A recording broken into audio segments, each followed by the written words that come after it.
Vaheguru Ji Ka Khalsa, Vaheguru Ji Ki Fateh. My name is Dr. Kirpal Singh, and our program is Tips of Good Life, Sukhi Jeevan de Raaz. And we want to thank you, Voice of Manavta TV and Meghraj Singhoni, for this chance to talk about this program.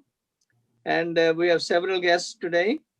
And today is a day for what they call the UN International Day for Prevention of Violence Against Women. So I thought we devote our session to women and Guru Nanak Sahib. And, in our history, I also want you to know, happy Thanksgiving to you all. And the biggest reason for Thanksgiving for us is because of the Guru Nanak Sahib's arrival in this world. Like Bhai Gurdas Ji says, Suni Pukar Datar Prabhu Guru Nanak Jag Mahe Bithaya. So there will be different aspects of things we will touch today.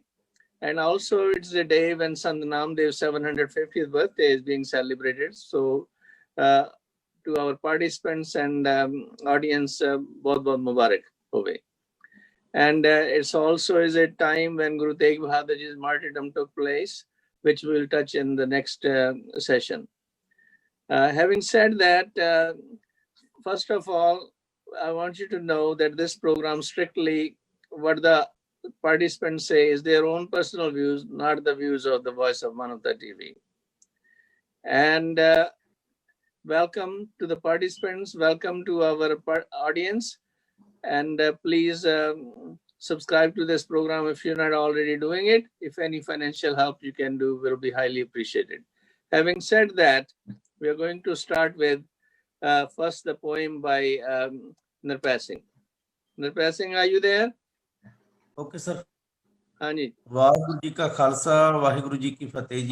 Waheguru ji की फतेह. मां धरती ते धर्म दियां क्यों तू खिच्चियां यार दीवारां, धर्म दे नाम ते झूठ बोल के पैदा करदा झूठ तकरारां. मां धरती ते धर्म दियां क्यों तू खिच्चियां यार दीवारां, धर्म दे नाम ते झूठ बोल के बेईमाना तै रहबर वंडले, वंडियां धर्म ग्रंथ विचारां, की मस्जिद की मंदिर तैनू की चर्च गुरु घर वारां. क्यों हिंदू क्यों मुस्लिम देखें बाबे तोड़े भरम विचारां, सब नदियां सागर चों आईयां सब दियां बल सागर दे धारां. क्यों हिंदू क्यों मुस्लिम देखें बाबे तोड़े भरम विकारां, सब नदियां सागर चों आईयां सब दियां बल सागर दे धारां. इंसान तू भगवान सी बंदिया नहीं ते सदियां साल हजारां, ना निरभै रब सब कुछ वेखदा पर मिलदा विच संस्कारां. हाँ निरभै रब सब कुछ वेंदा पर मिलदा विच संस्कारां, कमलिया मिलदा विच संस्कारां. वाहिगुरु जी का Khalsa. Thank you, Nirpay Singh. We appreciate your poem very much, and please stay in the program as much as you can.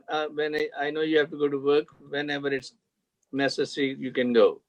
Next, we have in our program Dr. Mehta. She is going to say a few words about Guru Nanak Sahib.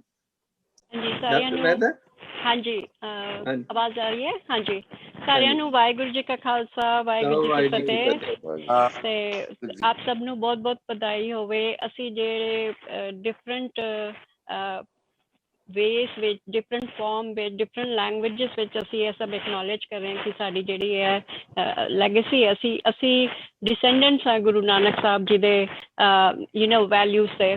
ਤੇ ਮੈਂ ਇੱਕ ਛੋਟੀ ਜਿਹੀ, ਜ਼ਿਆਦਾ ਮੈਂ time ਨਹੀਂ ਲੈਣਾ ਚਾਹੁੰਦੀ, ਛੋਟੀ ਜਿਹੀ ਕਵਿਤਾ ਮੈਂ ਲਿਖੀ ਹੈ ਜਿਹੜੀ ਆਪ ਸਭ ਜੀ ਨੂੰ ਪਤਾ ਹੈ. ਗੁਰੂ ਨਾਨਕ ਸਾਹਿਬ ਜੀ ਦੇ ਲਾਈਫ ਦੇ ਜਿਹੜੇ ਬੇਸਿਕ ਪ੍ਰਿੰਸੀਪਲਸ ਹਨ, ਜਿਹੜੇ ਸਿੱਖ ਸਿਧਾਂਤ ਹੈ, ਸਾਡੇ ਵਾਸਤੇ ਬਹੁਤ ਬਹੁਤ ਜ਼ਰੂਰੀ ਹੈ.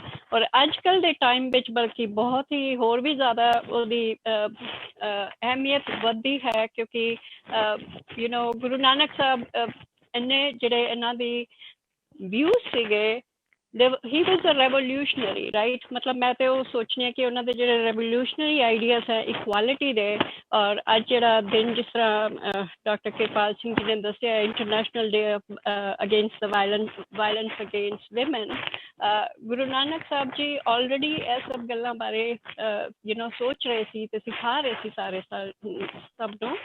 ਤੇ ਇਹ ਮੇਰੀ ਜਿਹੜੀ ਕਵਿਤਾ ਹੈ ਤੇ ਮਾਫੀ ਚਾਹਾਂਗੀ ਇਹ ਅੰਗਰੇਜ਼ੀ ਵਿੱਚ ਹੈ ਕਿਉਂਕਿ ਮੇਰੀ ਫੀਲਡ ਇੰਗਲਿਸ਼ ਵਿੱਚ ਹੈ ਤੇ ਮੈਂ ਇੰਗਲਿਸ਼ ਵਿੱਚ ਪਹਿਲੇ ਸੋਚਦੀ ਹਾਂ ਔਰ ਫਿਰ ਉਸ ਨੂੰ ਐਕਸਪ੍ਰੈਸ ਕਰ ਪਾਉਂਦੀ ਹਾਂ। ਹਾਂਜੀ ਤੇ ਇਹ ਪੋਇਮ ਹੈ ਗੁਰੂ ਨਾਨਕ, ਟਾਈਟਲ ਹੈ ਇਹਨਾਂ ਦਾ ਪੋਇਮ ਦਾ। ਤੇ When darkness enveloped the minds through rigid chains of ritualism, when blind worship thrived through uncritical observances, when knowledge remained privileged in books, not hearts and minds, a great child philosopher, emboldened by the learner's curiosities, asked his teachers for true knowledge. Questioning the existing paradigms of religion, he brought new meanings and truths. Spreading the light of wisdom and equality, the learner became the humble teacher, guiding for a community of spiritual focus, honest life, and radical sharing. The mist and darkness surrendered and gave way as the world brightened to a clear common goal to recognize cosmic worship and to care for all. Traveling and reaching out, he taught us to learn critically with compassion as enlightened souls. So इस poem ਦੇ ਜ਼ਰੀਏ ਮੈਂ basically ਜਿਹੜਾ ਅਸੀਂ ਬਚਪਨ ਤੋਂ ਸੁਣਦੇ ਆ ਰਹੇ ਹਾਂ ਸਤਿਗੁਰੂ ਨਾਨਕ ਪ੍ਰਗਟਿਆ ਮਿਟੀ ਧੁੰਦ ਜਗ ਚਾਨਣ ਹੋਵਾ।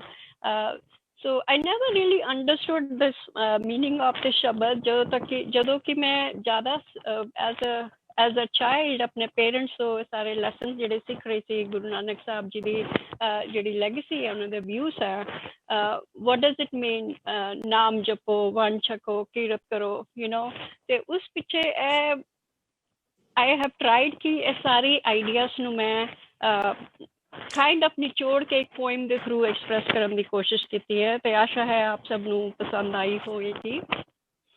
Thank you, Dr. Pravinder. We really appreciate your poem and your views, and we look forward to having more views from you, more participation from you in the future. So please stay as long as you can, and when you feel you have to go, you may. Okay, thank you very much for short notice participation. Thank you, Pravinder Kaur ji. Thank you very much. I also want to welcome Dr.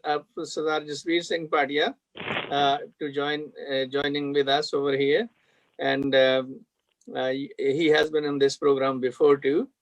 So Padia ji, welcome. Thank you ji. Would you like to say something about Guru Nanak Sahib, especially regarding his views on women? Well, dekho ji, the views on women by Guru Nanak are well known. Unhone da, you see, Guru Nanak the pehla शब्द भी नहीं कहना चाहता, पहला अखर ही गुरबाणी के अंदर जपजी साहब के अंदर एक है। उन्होंने गुरु साहब दा basic philosophy is oneness of the creator and the creation, जिहदे विच इसी पुरख दा है ही नहीं, ओदी ते कोई सवाल ही नहीं है। Everything seeks equality and respect, what are the total creation। ते गुरु साहब ने तां औरत नूं बीबी औरत नूं या औरतां नूं तां ओह दर्जा दिता है जिहड़ा कि अज तक कदी किसी ने सेंचुरीज तो पहले तक उन्होंने किसी ने नहीं दिता। जब उन्होंने कह दिता है जदों राजाओं की माता बन सकती है, बीरबलों की माता बन सकती है, तो गल कितों आई? वैसे भी गुरबाणी में आउंदा है पुरख में नारी, नार में पुरखा। I mean, nari lives in is a purukh in the male, and the male lives in the nari. I mean, they are just the two रूप से दो फेसेस ने उस परमात्मा दे, उस क्रिएटर दे। ते ओदे च कोई सेकंड थॉट है ही नहीं। उन्हां दे मन दे विच स्त्री पुरुष दे अंदर कोई फर्क है ही नहीं सी, बिल्कुल। इन जिस तरह मर्जी इलैबोरेट कर लो, थां ते गुरु साहब ने इस बारे मेंशन किया है। इनफैक्ट खुद ही उन्होंने अपने आप ने महला किया। महल असी अब उन्होंने क्या है ਹਮ ਸਭ ਅਸੀਂ ਨਾਰੀ ਹੈਗੇ ਸਾਰੇ, ਉਹ ਆਪ ਅਕਾਲ ਪੁਰਖ ਇੱਕੋ ਹੀ ਪੁਰਖ ਹੈ। ਉਹਨੇ ਆਪਣੇ ਆਪ ਨੂੰ ਵੀ ਨਾਰੀ ਕਹਿ ਦਿੱਤਾ ਹੈ। ਭਾਵਨਾ ਦਾ ਆਤਮਾ ਸੁਧ ਸੀ, ਲੇਕਿਨ ਆਪਣੇ ਆਪ ਨੂੰ ਉਹਨਾਂ ਨੇ ਇੱਕ ਫੀਮੇਲ ਆਤਮਾ ਦੇ ਨਾਲ ਰਿਪਰੈਜ਼ੈਂਟ ਕੀਤਾ, ਸਾਰੇ ਹੀ ਗੁਰੂਆਂ ਸਾਹਿਬ। ਸੋ ਇਸ ਤੋਂ ਜ਼ਿਆਦਾ ਤਾਂ ਹੋਰ ਕੀ ਕਹਿ ਸਕਦਾ ਆਦਮੀ? Thank you, Padia Sahab. I appreciate you. As a matter of fact, you know, there's a gender neutrality as far as Ikongar is concerned. Oh yeah, the gender has no meaning. And even in our shabas we say, "Tu mera pita, tu hai mera mata." You know. Ji. Guru Nanak Sab kuch yo aap. Guru Granth Sahib Dev. So they. I'm going to ask at this time, Gyani Dharam Singh ji, about your views. मैं यही अर्ज करना चाहना है कि one cannot exist without the other. So both are, there's no separation. They're just one. It's just two functions, two faces of the same creation. As a matter of fact, Padia Sahab, when human embryo develops, the sperm and the ovum meets, creates a zygote, and yes, half is from man, half is from the woman, and that's the foundation of the child. Yeah, that's the foundational principle. Which hormone take over? You know, in the beginning, it could be boy or girl, but depending on what will take over, that's what the gender is determined. So start with is they call pluripotential cells. Start with it's just one thing. Yes, yes. Kulwinder Singh may talk more about it. And Gyani Dharam Singh ji, ਤੁਸੀਂ ਆਪਣੇ ਵਿਚਾਰ ਦੱਸੋ। ਹਾਂਜੀ, ਵਾਹਿਗੁਰੂ ਜੀ ਕਾ ਖਾਲਸਾ, ਵਾਹਿਗੁਰੂ ਜੀ ਕੀ ਫਤਿਹ। ਜਦੋਂ ਅਸੀਂ ਸ਼੍ਰੀ ਗੁਰੂ ਨਾਨਕ ਦੇਵ ਜੀ ਮਹਾਰਾਜ ਦੇ ਤੇ ਇਸਤਰੀ ਪ੍ਰਤੀ ਉਹਨਾਂ ਦੇ ਵਿਚਾਰ, ਉਹਨਾਂ ਦੀਆਂ ਸਿੱਖਿਆਵਾਂ ਵੱਲ ਤੱਕਦੇ ਹਾਂ, ਤੇ ਉਹਦਾ ਵੱਡਾ ਕਾਰਨ ਇਹ ਕਿ ਜਿਹੜੀਆਂ ਉਸ ਵਕਤ ਸਮਾਜ ਦੇ ਵਿੱਚ ਵੰਡੀਆਂ ਪਈਆਂ ਹੋਈਆਂ ਸਨ, ਤੇ ਮਨੁੱਖ ਦੀ ਕਿ ਜਾਤ ਪਾਤ ਦੇ ਨਾਮ ਤੇ ਖਾਸ ਕਰਕੇ ਇਸਤਰੀ ਜਾਤੀ ਦੀ ਹਾਲਤ ਬੜੀ ਮਾੜੀ ਸੀ। ਇਹ ਧਰਮ ਦੇ ਕਰਮ ਨਹੀਂ ਸੀ ਕਰ ਸਕਦੀ। ਇਹਨੂੰ ਪੈਰ ਦੀ ਜੁੱਤੀ ਕਿਹਾ ਜਾਂਦਾ ਸੀਗਾ। ਜਿਸ ਤਰ੍ਹਾਂ ਅਸੀਂ ਪੜ੍ਹਦੇ ਹਾਂ, ਕਿਸੇ ਨੇ ਇਹਨੂੰ ਬਾਗਣ ਕਿਹਾ, ਕਿਸੇ ਨੇ ਇਸ ਨੂੰ ਕਿਹਾ ਪਸ਼ੂ, ਢੋਰ, ਗਵਾਰ, ਸ਼ੂਦਰ, ਨਾਰੀ ਜਾਂ ਪੰਚੋ ਤਾੜਨਕੇ ਦਾ ਅਧਿਕਾਰੀ। ਤੁਲਸੀਦਾਸ ਵਰਗਿਆਂ ਨੇ ਕਿਹਾ, ਕਿਸੇ ਨੇ ਕਿਹਾ ਕਿ ਕਾਗਦ ਸੰਧੀ ਪੂਤਰੀ ਤੇ ਨਾ ਤ੍ਰਿਆ ਨਿਹਾਰ, ਕਿ ਕਾਗਜ਼ ਦੀ ਵੀ ਇਸਤਰੀ ਹੋਵੇ ਤੇ ਉਹਨੂੰ ਵੀ ਨਹੀਂ ਦੇਖਣਾ ਚਾਹੀਦਾ। ਤੇ ਉਹ ਸਾਰੀਆਂ ਗੱਲਾਂ ਤਿਆਗ ਕਰਨਾ, ਇਸਤਰੀ ਦਾ ਬ੍ਰਹਮਚਾਰਜ ਧਾਰਨ ਕਰਨਾ, ਇਹ ਧਰਮ ਦਾ ਬੜਾ ਵੱਡਾ ਸਾਧਨ ਮੰਨਿਆ ਜਾਂਦਾ ਸੀ। ਪਰ ਸਤਿਗੁਰੂ ਨਾਨਕ ਦੇਵ ਜੀ ਮਹਾਰਾਜ ਜੀ ਨੇ ਇਸ ਦੇ ਵਿਰੁੱਧ ਆਵਾਜ਼ ਉਠਾਈ, ਤੇ ਉਹਨਾਂ ਦੇ ਜਿੱਥੇ ਅਨੇਕਾਂ ਸ਼ਬਦ ਨੇ ਇਸਤਰੀ ਜਾਤੀ ਦੇ ਮਾਨ ਸਨਮਾਨ ਵਿੱਚ, ਇੱਕ ਬੜਾ ਪ੍ਰਸਿੱਧ ਹੈ ਜਿਹੜਾ ਸਾਡੇ ਆਸਾ ਜੀ ਦੀ ਵਾਰ 'ਚ ਅਸੀਂ ਰੋਜ਼ਾਨਾ ਹੀ ਪੜ੍ਹਦੇ ਸੁਣਦੇ ਹਾਂ ਕਿ ਭੰਡ ਜੰਮੀ ਹੈ, ਭੰਡ ਨਿੰਮੀ ਹੈ, ਭੰਡ ਮੰਗਣ ਵਿਆਹ, ਭੰਡੋਂ ਹੋਵੇ ਦੋਸਤੀ, ਭੰਡੋਂ ਚੱਲਾ ਰਾਹ। ਇੱਥੇ ਭੰਡ ਦਾ ਮਤਲਬ ਔਰਤ ਆ, ਇਸਤਰੀ ਆ। ਭੰਡ ਮੂਆ, ਭੰਡ ਭਾਲੀ ਹੈ, ਭੰਡ ਹੋਵੇ ਬੰਧਾਨ, ਸੋ ਕਿਉਂ ਮੰਦਾ ਆਖੀਆਂ, ਜਿਤ ਜੰਮੈ ਰਾਜਾਨ। ਤੇ ਗੁਰੂ ਸਾਹਿਬ ਜੀ ਨੇ ਪ੍ਰੈਕਟੀਕਲ ਤੌਰ ਤੇ ਵੀ ਇਸ ਗੱਲ ਦਾ, ਜਦੋਂ ਅਸੀਂ ਜੀਵਨ ਦੇ ਉਹਨਾਂ ਦੇ ਇੱਕ ਵੇਖਦੇ ਹਾਂ ਕੌਤਕ, ਤੇ ਉਹਦੇ ਪਿੱਛੇ ਪਤਾ ਨਹੀਂ ਕਿੰਨਾ ਕੁ ਵੱਡੀ ਫਿਲਾਸਫੀ ਆ। ਕਿ ਜਦੋਂ ਉਹਨਾਂ ਨੂੰ ਜਨੇਊ ਪਾਇਆ ਜਾਣ ਲੱਗਾ ਸੀ, ਤੇ ਉਹਨਾਂ ਨੇ ਕਿਹਾ ਸੀਗਾ ਵੀ ਇਹ ਜਨੇਊ ਕਿਉਂ ਪਾਇਆ ਜਾ ਰਿਹਾ? ਕਹਿੰਦੇ ਉੱਚੀ ਜਾਤ ਦੀ ਨਿਸ਼ਾਨੀ ਆ। ਕਹਿੰਦੇ ਫਿਰ ਮੇਰੀ ਭੈਣ ਮੇਰੇ ਤੋਂ ਵੱਡੀ ਆ, ਉਹਨੂੰ ਪਾਓ ਪਹਿਲੋਂ। ਇਹ ਇੱਕ ਬੜਾ ਵੱਡਾ ਇਨਕਲਾਬ ਸੀਗਾ। ਤੇ ਗੁਰੂ ਨਾਨਕ ਦੇਵ ਜੀ ਮਹਾਰਾਜ ਜੀ ਨੇ ਇੰਨਾ ਜ਼ਰੂਰ ਆ ਕਿ ਔਰਤ ਦੀ ਜਿੱਥੇ ਮਹਾਨਤਾ ਦੱਸੀ ਆ, ਉੱਥੇ ਔਰਤ ਦੇ ਗੁਣਾਂ ਨੂੰ ਵੀ ਗੁਰੂ ਸਾਹਿਬ ਨੇ ਬਿਆਨ ਕੀਤਾ। ਤੇ ਉਹ ਅਸੀਂ ਬਾਣੀ ਦੇ ਵਿੱਚ ਬੜੇ ਥਾਵਾਂ ਤੇ ਪੜ੍ਹਦੇ ਹਾਂ, ਜਿਵੇਂ ਸਤ ਸੰਤੋਖ, ਸੱਚਾ ਸਦਾ ਸੱਚ ਪੱਲੇ, ਸੱਚ ਬੋਲੇ ਪੇਰ ਭਾਏ, ਨਾਨਕ ਵਿਛੁੜ ਨਾ ਦੁੱਖ ਪਾਏ, ਗੁਰਮਤਿ ਮਿਲੇ ਗੁਰਮਤਿ ਅੰਕ ਸਮਾਏ। ਕਿ ਜਿਹੜਾ ਉੱਚਾ ਸੁੱਚਾ ਆਚਰਣ ਆ ਤੇ ਔਰਤ ਦਾ ਉਹ ਮਹਾਨ ਆ। ਹਾਂਜੀ, Thank you, ji. We appreciate your views. Dr. Kulwinder Singh, your turn. ਹਾਂਜੀ ਸਰ, ਜਿਸ ਤਰ੍ਹਾਂ ਤੁਸੀਂ ਕਹਿ ਰਹੇ ਸੀ ਵੀ ਨਾਰੀ ਤੇ ਜੋ ਪੁਰਖ ਕਰਾਵੇ, ਪੁਰਖਨ ਤੇ ਜੋ ਨਾਰੀ, ਗੁਰੂ ਸਾਹਿਬ ਦੀ ਬਾਣੀ ਆਂਦੀ ਹੈ ਇਸਤਰੀ ਤੋਂ। ਹਾਂਜੀ, ਇਹ ਵੀ ਸੇਮ ਚੀਜ਼ ਹੈਗੀ ਹੈ। ਸੋ ਉਹ ਜਿਹੜੀ ਚੀਜ਼ ਹੈਗੀ ਹੈ ਕਿ ਨਾਰੀ ਤੋਂ ਪੁਰਖ ਪੈਦਾ ਹੁੰਦਾ ਹੈ ਤੇ ਪੁਰਖ ਤੋਂ ਨਾਰੀ ਪੈਦਾ ਹੁੰਦੀ ਹੈ। ਅਸਲ 'ਚ ਤੇ ਗੱਲ ਏਕੇ ਦੀ ਹੀ ਹੈਗੀ ਹੈ, ਜਿਹੜਾ ਮੇਨ ਸਿਧਾਂਤ ਹੈ। ਫਿਰ ਮਨ 'ਚ ਸਵਾਲ ਆਉਂਦਾ ਹੈ ਕਿ ਜਿਸ ਤਰ੍ਹਾਂ ਜਿਹੜਾ ਸ਼ਬਦ ਪੜਿਆ ਹੈ ਹੁਣ ਪ੍ਰਿੰਸੀਪਲ ਸਾਹਿਬ ਨੇ ਕਿ ਭੰਡ ਜੰਮੀ ਹੈ, ਭੰਡ ਨਿੰਮੀ ਹੈ, ਭੰਡ ਮੰਗਣ ਵੀ ਆਓ, ਉਹ ਕਹਿੰਦੇ ਉਹ ਇਹ ਗੁਰੂ ਸਾਹਿਬ ਨੂੰ ਫਿਰ ਔਰਤ ਤੇ ਸਟ੍ਰੈਸ ਕਿਉਂ ਦੇਣੀ ਪੈ ਗਈ ਜਦੋਂ ਗੱਲ ਹੀ ਏਕੇ ਦੀ ਹੈ? ਉਹ ਸਟ੍ਰੈਸ ਸਿਰਫ ਇੱਕ ਸੰਦਰਭ ਦੇ ਵਿੱਚ ਹੈ ਕਿਉਂਕਿ ਉਸ ਸਮੇਂ ਦੇ ਵਿੱਚ ਔਰਤ ਜਾਤੀ ਨੂੰ ਦਬਾਇਆ ਹੋਇਆ ਸੀ, ਤੇ ਗੁਰੂ ਸਾਹਿਬ ਸਿਰਫ ਇਹ ਮੈਸੇਜ ਦੇਣ ਵਾਸਤੇ ਕਿ ਔਰਤ ਬਿਲਕੁਲ ਘੱਟ ਨਹੀਂ ਹੈਗੀ, ਔਰਤ ਬਿਲਕੁਲ ਬਰਾਬਰ ਹੈ। ਸੋ ਗੁਰੂ ਸਾਹਿਬ ਨੇ ਮਨੁੱਖ ਨੂੰ ਜਿਹੜੀ ਡੋਮੀਨੇਸ਼ਨ ਸੀ ਨਾ, ਡੋਮੀਨੇਸ਼ਨ ਉਹਦੇ ਦਿਮਾਗ ਚੋਂ ਕੱਢਣ ਵਾਸਤੇ ਦੱਸਿਆ ਵੀ ਜਦੋਂ ਡੋਮੀਨੇਸ਼ਨ ਦੀ ਗੱਲ ਕਰਦਾ ਹੈ ਤੇ ਔਰਤ ਵਿੱਚ ਵੀ ਬੜੇ ਵਾਧੇ ਨੇ ਫਿਰ ਇਸ, ਕਿਉਂਕਿ ਹਰ ਸੈਕਸ ਨੂੰ ਇੱਕ ਵੱਖਰੀਆਂ ਕੁਆਲਿਟੀਜ਼ ਦਿੱਤੀਆਂ। ਪੁਰਖ ਕੋਲ ਆਪਣੀਆਂ ਕੁਆਲਿਟੀਜ਼ ਹੈ, ਔਰਤ ਕੋਲ ਆਪਣੀਆਂ ਕੁਆਲਿਟੀਜ਼ ਹੈ, ਠੀਕ ਹੈ। ਸੋ ਉਹਦੇ ਵਿੱਚ ਉਹਨਾਂ ਨੇ ਕਲੀਅਰ ਕਰ ਦਿੱਤਾ ਗੁਰੂ ਸਾਹਿਬ ਨੇ ਕਿ ਭੰਡ ਜੰਮੀ ਹੈ, ਭੰਡ ਨਿੰਮੀ ਹੈ, ਭੰਡ ਮੰਗਣ ਵੀ ਆਹੋ, ਭੰਡੋ ਹੋਵੇ ਦੋਸਤੀ, ਭੰਡੋ ਚੱਲੇ ਰਾਹ।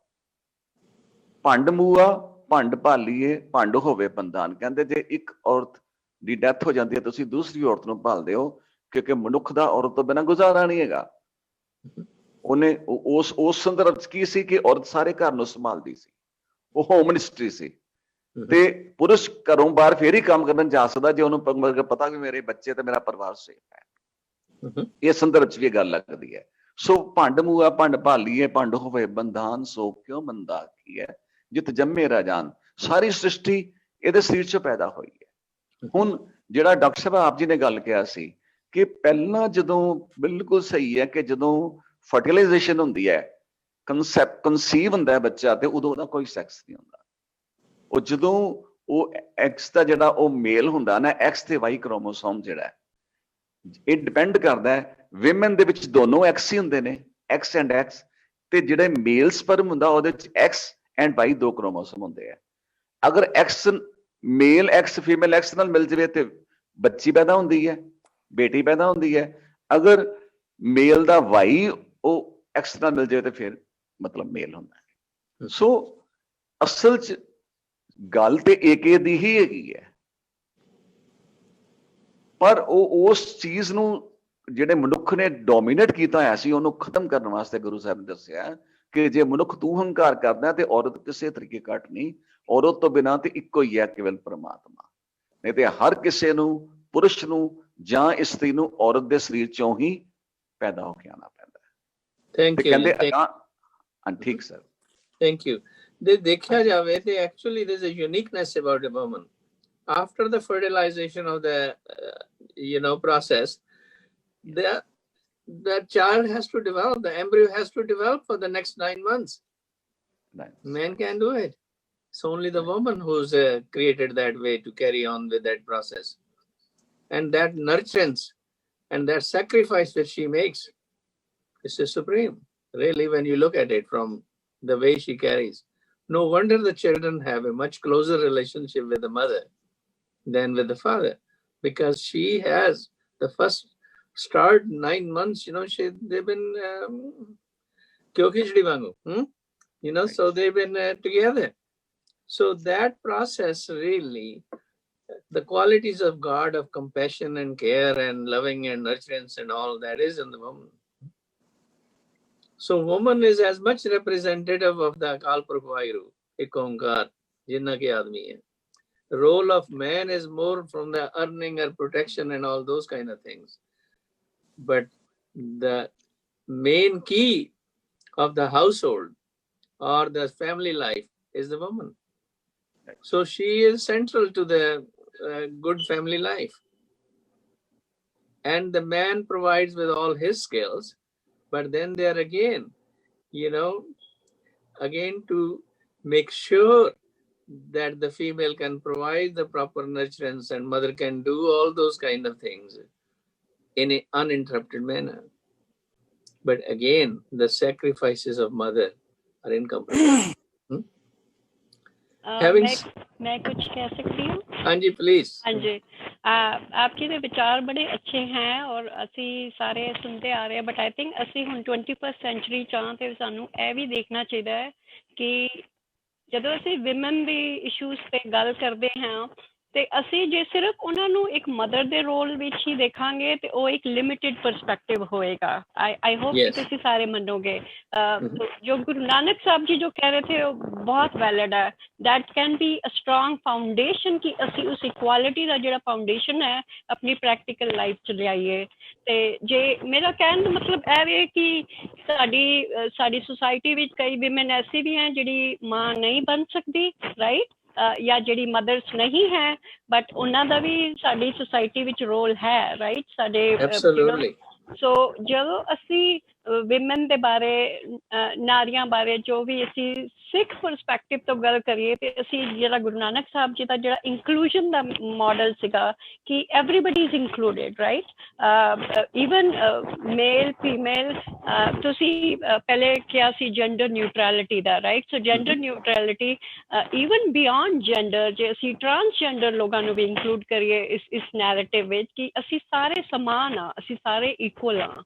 ते मैं सिर्फ एक तरह का एक परस्पैक्टिव लियाना चाहती सी कि भी साडे जिहड़ी फाउंडेशनस है, जिहड़ी फाउंडेशनल वैल्यूज हैं जिहड़ी गुरु नानक साहब जी ने दित्तियां हैं, they are very valid and you are right. जिस डॉक्टर कुलविंदर सिंह जी कह रहे थे, मिनिस्टर भाटिया जी कह रहे थे, गुरु नानक साहब ने उस टाइम ते जो उन्हां कोल मैथड्स और मॉडल्स और एनालॉजीज अवेलेबल सीगियां सानू समझाने वास्ते कि असी किस तरह समानता लिया सकने अपनी सोच विच, उन्होंने जिस तरह एग्जाम्पल्स दिते सानू समझाने वास्ते, वो अज भी उन्ने ही वैलिड है। बट मैं ये कह रही हूँ कि नाल दे नाल असी दूसरी ऑप्शंस, दूसरियां चीज़ां, दूसरी परस्पेक्टिव्स भी सोच सकने हैं, not from outside Guru Nanak जी's thoughts, उन्हां दी ही जिहड़ी फिलॉसफी है उसी नूं असी एक्सटेंड करके 21st सेंचुरी च असी किस तरह लिया सकते हैं मोर आइडियाज ऑफ इक्वालिटी, राइट। असी UN का जिहड़ा international day of violence against women मना रहे हैं, उहदे बारे यह भी सोची कि गुरु नानक साहब जी ने जो सानू प्रिंसिपल दिते हैं, how can we adopt those in our practical day to day life, अपनी फैमिलीज विच किस तरह कर सकते हैं, हाउ कैन वी एड्रैस कि साडी सोसाइटी, साडे सिख कौम विच, स्पैशली सिख कम्यूनिटी च डोमैस्टिक वायलेंस ना होवे, फीमेल इन्फेंटिसाइड ना होवे, इस तरह की जिहड़ी आइडियोलॉजिकल डिस्क्रिमिनेशंस हैं बेटा और बेटी दे विच वो ना होवे, तां असी गुरु नानक साहब जी दे जिहड़े वैल्यूज हैं उन्हां दी असी लैगेसी नूं एक्चुअली स्वीकार कर सकते हैं, शो कर सकते हैं, इलस्ट्रेट कर सकते हैं कि या हाँ जी असी गुरु नानक साहब जी दे वैल्यूज उन्हां दी सिद्धांतां ते चल रहे हैं। माफी मांगांगी नहीं माफी क्यों जी, बहुत सोने this is valid, what you have said is excellent, and as a matter of fact, as the Sikh history unfolds, you know, look at the time of Guru Amar Das ji, how he emphasized the spiritual leadership. There were PD te jehda administrative setup si ਉਹਦੇ ਵਿੱਚ women were equally responsible, led the spiritual well-being, and going towards Guru Gobind Singh Ji's time, they were baptized the same way like the men and carry the swords and led the armies like Maipago and others, you know. And look at how Mata Sundari advised and the Panth after passing away of Guru Gobind Singh Ji. So Rani Sada Kaur helped Maharaja Ranjit Singh to become the king. So we have a lot of examples on and on and on. But right. The foundation, foundation provided by Guru Nanak Sahib is the one on this all superstructure stands. It's not only just true today, it's universally true. Eternally true. There's no question yesterday or today. Question hai Gaji, all of you, with due respect. Men, see, if you understand the history of mankind, powerful people have always tried to overcome the weaker one. Now, woman, because of her charm, physical charm, and you understand, I won't say much more. She has been used for men pleasure because of their missile power, and they have carried all kind of laws and social rules for them. And look at the so-called Hindu society. For 20 plus centuries, they had the system of sati. I don't know how many millions of women have been punished to death by the most heinous methods of burning them alive. Mm-hmm. for no fault of theirs, simply because they are women and their husband died. Yes. When a That's woman right. dies, husband has no problem. He just goes and finds somebody else. Mhm. When husband dies, a woman has to just die. This is the most heinous crime Yeah, this is which is which has very ever happened. inappropriate, unfortunately. But I tell you, this is a little. this is a crime against humanity. If somebody wants to take up this case, there can't be a bigger crime which has happened in India. Yeah, you're right. Because And they talk of all scriptures and Gitas and Vedas and what they have done to mankind. It's beyond description. True. Nirpal Singh, you want to say anything before you leave?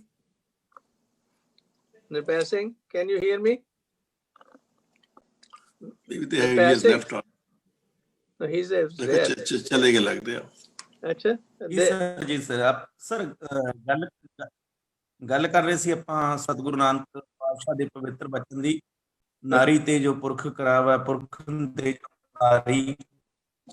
ਜਿਸ ਤਰ੍ਹਾਂ ਵਿਕਸਿਤ ਵਿਕਾਸ ਕਰਕੇ ਮਿੱਟੀ ਹੋਣਾ ਹੈ ਜੀ, ਪਸ਼ੂਆਂ ਦਾ ਵਿਕਾਸ ਕਰਕੇ ਇਨਸਾਨ ਬਣਨਾ ਹੈ, ਮਨੁੱਖ ਬਣਨਾ ਹੈ, ਇਸੇ ਤਰ੍ਹਾਂ ਨਾਰੀ ਦਾ ਪੂਰਨ ਹੋਣਾ ਪੁਰਸ਼ ਬਣਨਾ ਹੈ ਜੀ, ਪੁਰਸ਼ ਦਾ ਪੂਰਨ ਹੋਣਾ ਨਾਰੀ ਬਣਨਾ ਹੈ ਬਾਣੀ ਦੇ ਮੁਤਾਬਕ। ਸੋ ਮੈਂ ਇਨਸਾਨ ਦੀ ਜ਼ਿੰਦਗੀ ਕਿਸ ਕਿਸ ਟਾਈਮ ਹੁੰਦੀਆਂ ਦੋ ਗੱਲਾਂ, ਦੋ ਲਾਈਨਾਂ ਉਸ ਕਵਿਤਾ ਦੇ ਵਿੱਚ ਬੋਲਣਾ ਹੀ। ਇਹ ਦੁਨੀਆਦਾਰੀ ਮਹਿਫਲ ਏ, ਦੁਨੀਆਦਾਰੀ ਮਹਿਫਲ ਵਿੱਚ ਮਹਿਮਾਨ ਮਨਾ, ਇੱਕ ਸ਼ਬਦ ਪਸਾਰਾ ਹੋਇਆ ਏ ਫਿਰ ਬਣਿਆ ਆਪਣਾ ਬੜਾ ਲੰਮਾ ਸਮਾਂ।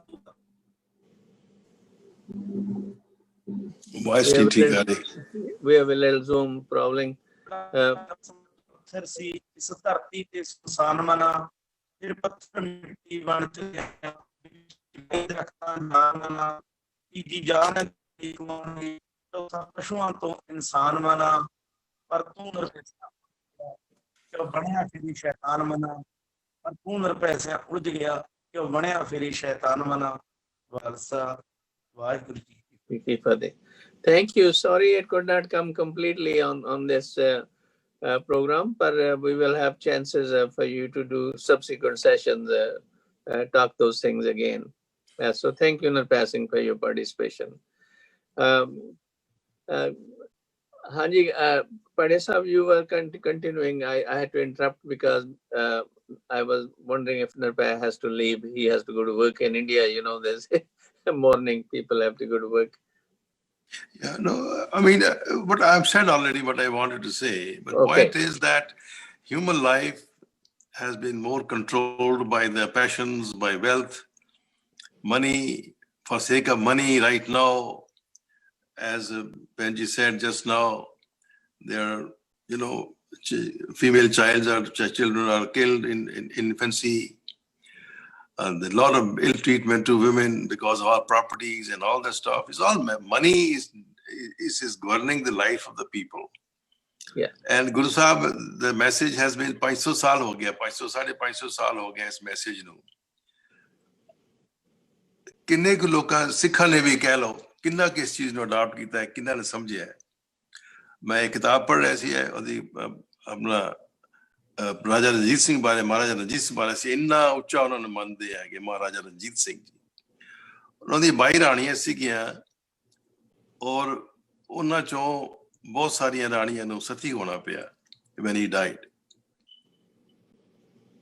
ਇਹ ਦੱਸੋ ਕਿੱਥੇ ਹੈਗਾ ਇਹ ਸਾਡੇ ਮਹਾਰਾਜਿਆਂ ਦਾ ਹੈ ਕੋਈ ਕਾਨੂੰਨ, ਕੋਈ ਪੁੱਛਣ ਵਾਲਾ?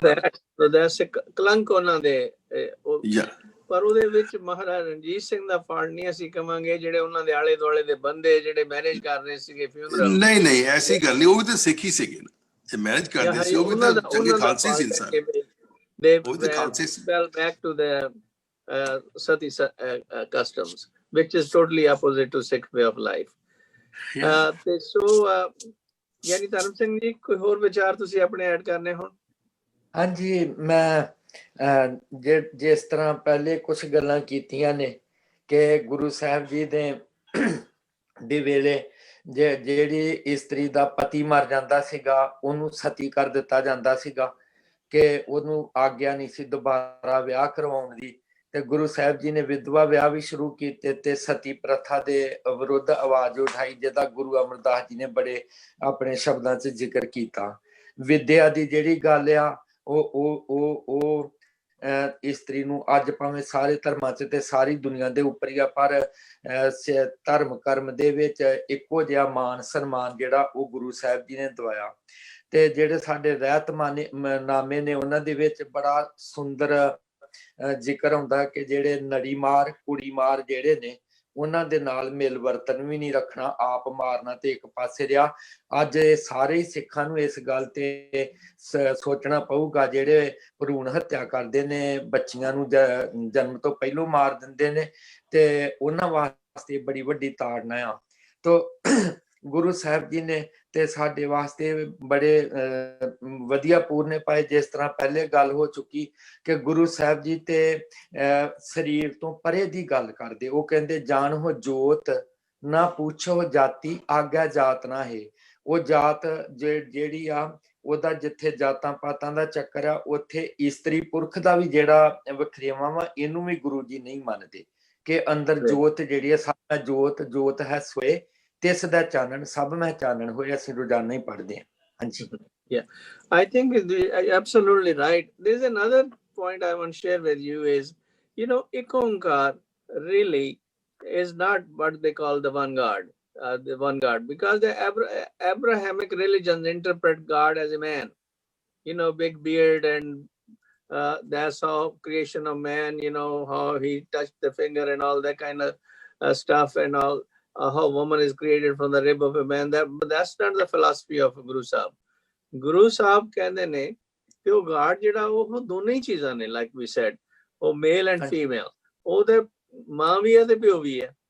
It's not that way. In the Western religions, they mainly call him father, heavenly father, heavenly, and we have adopted the same kind of thing as if God is a man or image of man and all. But we forgot about ਕਿ ਉਹਦੇ ਜੋਤ ਸਰੂਪ ਹੈ, ਉਹਦੀ ਜਿਹੜੀ ਜੋਤ ਹੈ equally present in men and women. That's where the gender equality issue to me it comes. Once we start thinking in those terms, I think then it creates a balance in our view of what human beings are. What do you think, Panji, Dr. Pravinder? ਨਹੀਂ, ਸਹੀ ਕਹਿ ਰਹੇ ਹੋ ਤੁਸੀਂ doctor ਸਾਹਿਬ। ਸਾਡੀ ਗੁਰਬਾਣੀ ਵੀ ਜਿਹੜੀ ਹੈ ਨਿਰੋਲ ਫੈਮਿਨਿਨ ਵੋਇਸ ਵਿੱਚ ਹੈ, ਰਾਈਟ, ਕਿ ਫੀਮੇਲ ਜਿਹੜਾ ਵੋਇਸ ਹੈ, ਜਿਹੜੀ ਸਾਰੇ ਗੁਰੂਆਂ ਨੇ ਗੱਲ ਕੀਤੀ ਹੈ। ਤੇ ਇਸ ਸਾਰਿਆਂ ਨੂੰ ਸਭ ਨੂੰ ਪਤਾ ਹੈ ਕਿ ਜੈਂਡਰ ਨਿਊਟਰਲਿਟੀ ਹੈ ਗੁਰਬਾਣੀ। ਸਿੱਖੀ ਦਾ ਇੱਕ ਮੇਨ ਸਿਧਾਂਤ ਹੈ ਕਿ ਅਸੀਂ ਇਕੁਐਲਿਟੀ ਲਿਆਈਏ। ਬਟ ਮੈਂ ਥੋੜਾ ਜ਼ਿਆਦਾ ਸੋਚਣੀ ਹੈ ਕਿ ਮੈਂ ਅੱਜ ਦੀ ਸੁਸਾਇਟੀ ਬਾਰੇ ਜ਼ਿਆਦਾ ਸੋਚਣੀ ਹੈ ਕਿ ਸਾਡੇ ਚ ਕੀ ਸਾਡੇ ਸਿੱਖ ਕੌਮ ਚ ਕਿਹੜੀਆਂ ਕਮੀਆਂ ਹੈ ਜਿਹੜੀਆਂ ਇਹ ਪੂਰਾ ਨਹੀਂ, ਇਕੁਐਲਿਟੀ ਦਾ ਜਿਹੜਾ ਚੈਪਟਰ ਹੈ, ਜਿਹੜਾ ਪਾਰਟ ਹੈ, ਅਸੀਂ ਪੂਰਾ ਅਡੋਪਟ ਕਿਉਂ ਨਹੀਂ ਕਰ ਪਾ ਰਹੇ ਆਪਣੀ ਲਾਈਫ ਵਿੱਚ। ਤੇ ਆਈ ਥਿੰਕ ਮੈਂ ਪਹਿਲੀ ਵਾਰੀ ਇਸ ਗਰੁੱਪ ਚ ਆਈ ਹਾਂ ਤੇ ਮੈਨੂੰ ਲੱਗਦਾ ਕਿ ਇਸ ਤਰ੍ਹਾਂ ਦੀ ਡਿਸਕਸ਼ਨਸ ਹੋਰ ਹੋਣੀ ਚਾਹੀਦੀਆਂ ਕਿ ਸਾਡੀ ਪ੍ਰੈਕਟੀਕਲ ਐਪਲੀਕੇਸ਼ਨਸ ਕੀ ਹੈ ਗੁਰੂ ਨਾਨਕ ਸਾਹਿਬ ਜੀ ਦੀ ਜਿਹੜੀ ਲੈਗੇਸੀ ਹੈ। ਜੇ ਅਸੀਂ ਗੁਰਬਾਣੀ ਦਾ ਕੰਠ ਕਰਨੇ ਹਾਂ, ਪਾਠ ਕਰਨੇ ਹਾਂ, ਕਿਆ ਉਹੀਓ ਇਨਫ ਹੈ ਜਾਂ ਕੋਈ ਹੋਰ ਅਸੀਂ ਆਪਣੇ ਮੂਲ ਜਿਹੜੀ ਮੋਰਲ ਫਿਲਾਸਫੀ ਹੈ, ਜਿਹੜੀ ਚੇਂਜ, ਜਿਹੜਾ ਰੈਵੋਲਿਊਸ਼ਨ ਸਾਰੇ ਗੁਰੂ ਸਾਹਿਬ ਕਹਿੰਦੇ ਰਹੇ ਆ, ਉਹ ਅਸੀਂ ਰੈਵੋਲਿਊਸ਼ਨ ਆਪਣੀ ਪ੍ਰੈਕਟੀਕਲ ਲਾਈਫ ਚ ਲਿਆਈਏ। ਤੇ ਆਈ ਥਿੰਕ ਸਾਡਾ ਸਿੱਖ ਹੋਣ ਦਾ ਮਤਲਬ ਥੋੜਾ ਹੋਰ it will be more helpful to us. Yeah, you're right. Dekho Maharaj, Absolutely. after the compilation of Guru Granth Sahib, Adi Granth, he says, Thalve ten vastu payo satsantok vicharo, umrat naam Thakur ka payo jiska sab sadharo. ਉਹ ਸਤ ਸੰਤੋਖ ਤੇ ਵਿਚਾਰ ਦਾ ਅਸੀਂ eliminate ਕਰ ਦਿੰਦੇ ਨਾ, ਇਹ ਤਾਂ ਤੋਤੇਬਾਜ਼ੀ ਸ਼ੁਰੂ ਕਰਤੀ, ਖੰਡ ਪਾਠ, ਸਾਹਿਜ ਪਾਠ, ਜਾਂ ਨਿਤਨੇਮ ਪੂਰੇ ਕਰੀ ਜਾਓ। ਬਟ ਵੀ ਹੈਵ ਫੋਰਗਾਟਨ ਅਬਾਊਟ ਕਿ ਸਿੱਖਿਆ ਗੁਰ ਵਿਚਾਰ ਦਾ ਜਿਹੜਾ ਸੰਦੇਸ਼ ਹੈ ਉਹ ਅਸੀਂ ਭੁਲਾ ਦਿੱਤਾ ਆਪਣੇ ਚੋਂ। And that creates a decline in our life. We have become the same way like our before Guru Nanak people did. But Murti Puja is the same thing. You don't think about, you just do the puja and forget about it. No need to think. The Krishna ji ne ki kita, Ramchandra ji ne ki kita. Same kind of thing we are doing. Mathe ghasai jao Guru Granth Sahib de mauke, but we don't really look at what actually darshan karna is. Te ਵੀ ਮਹਾਰਾਜ ਦਾ ਹੁਕਮਨਾਮਾ ਲੈ ਕੇ ਤੇ ਉਸਨੂੰ ਵਿਚਾਰ ਕਰਕੇ ਤੇ ਉਹਦੀ implementation ਜਿੰਨਾ ਚਿਰ ਨਹੀਂ ਧਿਆਨ ਦਿੱਤਾ, then we are not done the darshan. We are just done Buddha puja. And ਅਸੀਂ ਜਿਸ ਤਰ੍ਹਾਂ ਕਹਿੰਦੇ ਵੀ ਸਿੱਖ ਮੀਨਸ ਲਰਨਰ, ਤੇ ਜਿਹੜੀ ਲਰਨਿੰਗ ਹੈ ਸਾਡੀ ਲਾਈਫ ਲੌਂਗ ਚੱਲਦੀ ਰਹਿਣੀ ਚਾਹੀਦੀ ਹੈ, ਰਾਈਟ। ਉਹ ਰਿਫਲੈਕਸ਼ਨ ਸਾਡੀ ਜ਼ਰੂਰ ਆਉਣੀ ਚਾਹੀਦੀ ਹੈ ਸਭ ਦੀ, ਸਾਡੇ ਆਪਣੇ, ਭਾਵੇਂ ਅਸੀਂ ਵੱਡਾ ਹੈ ਛੋਟਾ ਹੈ, ਫੈਮਿਲੀ ਵਿੱਚ, ਪਰਿਵਾਰ ਵਿੱਚ, ਅਸੀਂ ਕਿਸ ਤਰ੍ਹਾਂ ਜੋ ਗੁਰੂ ਨਾਨਕ ਸਾਹਿਬ ਜੀ ਕਹਿੰਦੇ ਰਹੇ ਆ, ਜੋ ਸਾਨੂੰ ਸਿਧਾਂਤ ਸਿਖਾਉਂਦੇ ਰਹੇ ਆ, ਉਹਨਾਂ ਨੂੰ ਅਸੀਂ day to day daily life ਆਪਣਾ ਹਰ ਇੱਕ ਐਕਸ਼ਨ ਅਸੀਂ ਗੁਰੂ ਨਾਨਕ ਸਾਹਿਬ ਜੀ ਦੇ ਕਹੇ ਰਸਤਿਆਂ ਤੇ ਚੱਲ ਰਹੇ ਹਾਂ ਕਿ ਨਹੀਂ, ਇਹ ਸਾਨੂੰ ਬਹੁਤ ਜ਼ਰੂਰੀ ਹੈ ਕਿ ਅਸੀਂ ਸੋਚੀਏ ਇਹਦੇ ਬਾਰੇ ਵਿਚਾਰ ਕਰੀਏ। Absolutely. Dr. Kulwinder Singh? ਹਾਂਜੀ ਸਰ, ਜਿਸ ਤਰ੍ਹਾਂ ਡਾਕਟਰ ਮਹਿਤਾ ਜੀ ਨੇ ਕਿਹਾ ਨਾ, ਭਈ ਗੁਰਬਾਣੀ ਦੇ ਵਿੱਚ ਕੀ ਹੁੰਦਾ, ਜਿਹੜੀ ਵਰਡਸ ਦਾ ਚੱਕਰ ਹੈ ਨਾ, ਪਹਿਲਾਂ ਤੇ ਮੈਂ ਮੈਡਮ ਜੀ ਤੇ ਕਹਾਂਗਾ ਕਿ ਬੀਇੰਗ ਏ ਵਿਮਨ, ਉਹ ਵਿਮਨ ਦੀ ਪ੍ਰੋਬਲਮ ਤੋਂ ਵੈਲ ਵਰਸਡ ਨੇ, because she has been through all that. ਉਹਨਾਂ ਨੂੰ ਆਪਣੇ ਫਰੈਂਡ ਸਰਕਲ ਤੋਂ ਬਾਕੀਆਂ ਦਾ ਪਤਾ ਲੱਗ ਜਾਂਦਾ ਹੈ। ਲੇਕਿਨ ਨਾਲ ਦੇ ਨਾਲ ਜਿਸ ਤਰ੍ਹਾਂ ਉਹਨੂੰ ਸਾਡੇ ਮੂਲ ਮੰਤਰ ਹੀ ਸ਼ਬਦ ਆਉਂਦਾ ਹੈ, ਏਕ ਓਂਕਾਰ ਸਤਿਨਾਮ ਕਰਤਾ ਪੁਰਖ, ਹਾਂਜੀ, ਪੁਰਖ ਸ਼ਬਦ ਆਉਂਦਾ ਹੈ, ਤੇ ਸਾਡੇ ਮਨ ਦੇ ਵਿੱਚ ਪਹਿਲਾਂ ਇੱਕ ਕਨਫਿਊਜ਼ਨ ਪੈਦਾ ਹੋ ਜਾਏਗੀ, ਪੁਰਖ ਕਿਉਂ ਕਿਹਾ ਗਿਆ, ਔਰਤ ਕਿਉਂ ਨਹੀਂ ਕਿਹਾ ਗਿਆ। ਹਾਂਜੀ, ਅਸਲ ਚ ਉੱਥੇ ਜਿਹੜਾ ਪੁਰਖ ਦਾ ਮਤਲਬ ਹੈਗਾ, ਮੈਂ ਜੋ ਸਮਝਦਾ ਵਾਂ ਕਿ ਪੁਰਖ ਦਾ ਮਤਲਬ ਹੈ ਕਿ ਹੀ is the dominant, not dominant, he is the head।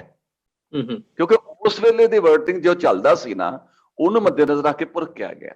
ਨਹੀਂ ਤੇ ਗੁਰਬਾਣੀ ਚ ਪੰਕਤੀ ਕੀ ਆਂਦੀ ਹੈ, ਇਸ ਜਗ ਮੈਂ ਪੁਰਖ ਏਕ ਹੈ। ਉੱਥੇ ਪੁਰਖ ਲਫ਼ਜ਼ ਪਰਮਾਤਮਾ ਲਈ, ਹੋਰ ਸਗਲੀ ਨਾਰ ਸਮਾਏ, ਕਹਿੰਦੇ ਬਾਕੀ ਸਭ ਹੀ ਅਸੀਂ ਉਹਦੀਆਂ ਨਾਰਾਂ ਵਾਂ, ਉਹਦੇ ਬਿਲਵਡ ਪਰਮਾਤਮਾ ਦੀਆਂ। ਹਾਂਜੀ, ਪਰਮਾਤਮਾ ਨੂੰ ਕਿਤੇ ਪਤਨੀ ਬਣ ਕੇ ਪੂਜਿਆ ਗਿਆ, ਕਿਤੇ ਬੱਚਾ ਬਣ ਕੇ ਪੂਜਿਆ ਗਿਆ, ਕਿਤੇ ਮਿੱਤਰ ਬਣ ਕੇ ਪੂਜਿਆ ਗਿਆ। ਸੋ ਉਹਦਾ ਸਾਨੂੰ ਭਾਵ ਅਰਥ ਲੈਣਾ ਪਏਗਾ, ਵਰਡਲੀ ਮੀਨਿੰਗ ਮਗਰ ਨਹੀਂ ਆਪਾਂ ਪੈ ਸਕਦੇ। ਦੂਸਰੀ ਗੱਲ ਕਿ ਜਿਸ ਤਰ੍ਹਾਂ ਸਾਡਾ ਵਿਸ਼ਾ ਹੋ ਰਿਹਾ ਸੀ ਨਾ, ਡਿਸਕਸ ਹੋ ਰਿਹਾ ਸੀ ਕਿ ਜਿਹੜੀ ਲਾਈਫ ਹੈ ਨਾ, ਆਈਡੀਅਲ ਨਹੀਂ ਹੋ ਸਕਦੀ। ਸੌਰੀ ਟੂ ਸੇ, ਲੱਗੇ ਗਲਤ, ਲਾਈਫ ਕੈਨੋਟ ਬੀ ਆਈਡੀਅਲ। ਕਿਉਂਕਿ ਗੁਰਬਾਣੀ ਦੀ ਮੈਂ ਪੰਕਤੀ ਸਾਂਝੀ ਕਰਨੀ ਚਾਹਾਂਗਾ, ਉਹ ਪੰਕਤੀ ਚ ਲਿਖਿਆ ਹੈ ਕਿ ਜਦੋਂ ਪਰਮਾਤਮਾ ਨੇ ਸੰਸਾਰ ਬਣਾਇਆ ਤੇ ਪਰਮਾਤਮਾ ਚਾਹੁੰਦਾ ਤੇ ਕ੍ਰੀਏਸ਼ਨ ਪਹਿਲਾਂ ਹੀ ਬੈਲੈਂਸ ਬਣਾ ਦਿੰਦਾ, ਹਰ ਚੀਜ਼ ਪਹਿਲਾਂ ਕੰਟਰੋਲ ਚ ਹੁੰਦੀ, ਹਾਂ, ਨੈਗੇਟਿਵਿਟੀ ਕ੍ਰੀਏਟ ਹੀ ਨਾ ਹੁੰਦੀ। ਲੇਕਿਨ ਇਹ ਇੱਕ ਉਹਦੀ ਕ੍ਰੀਏਸ਼ਨ ਦਾ ਹਿੱਸਾ ਹੈ, ਤੇ it too is interesting part.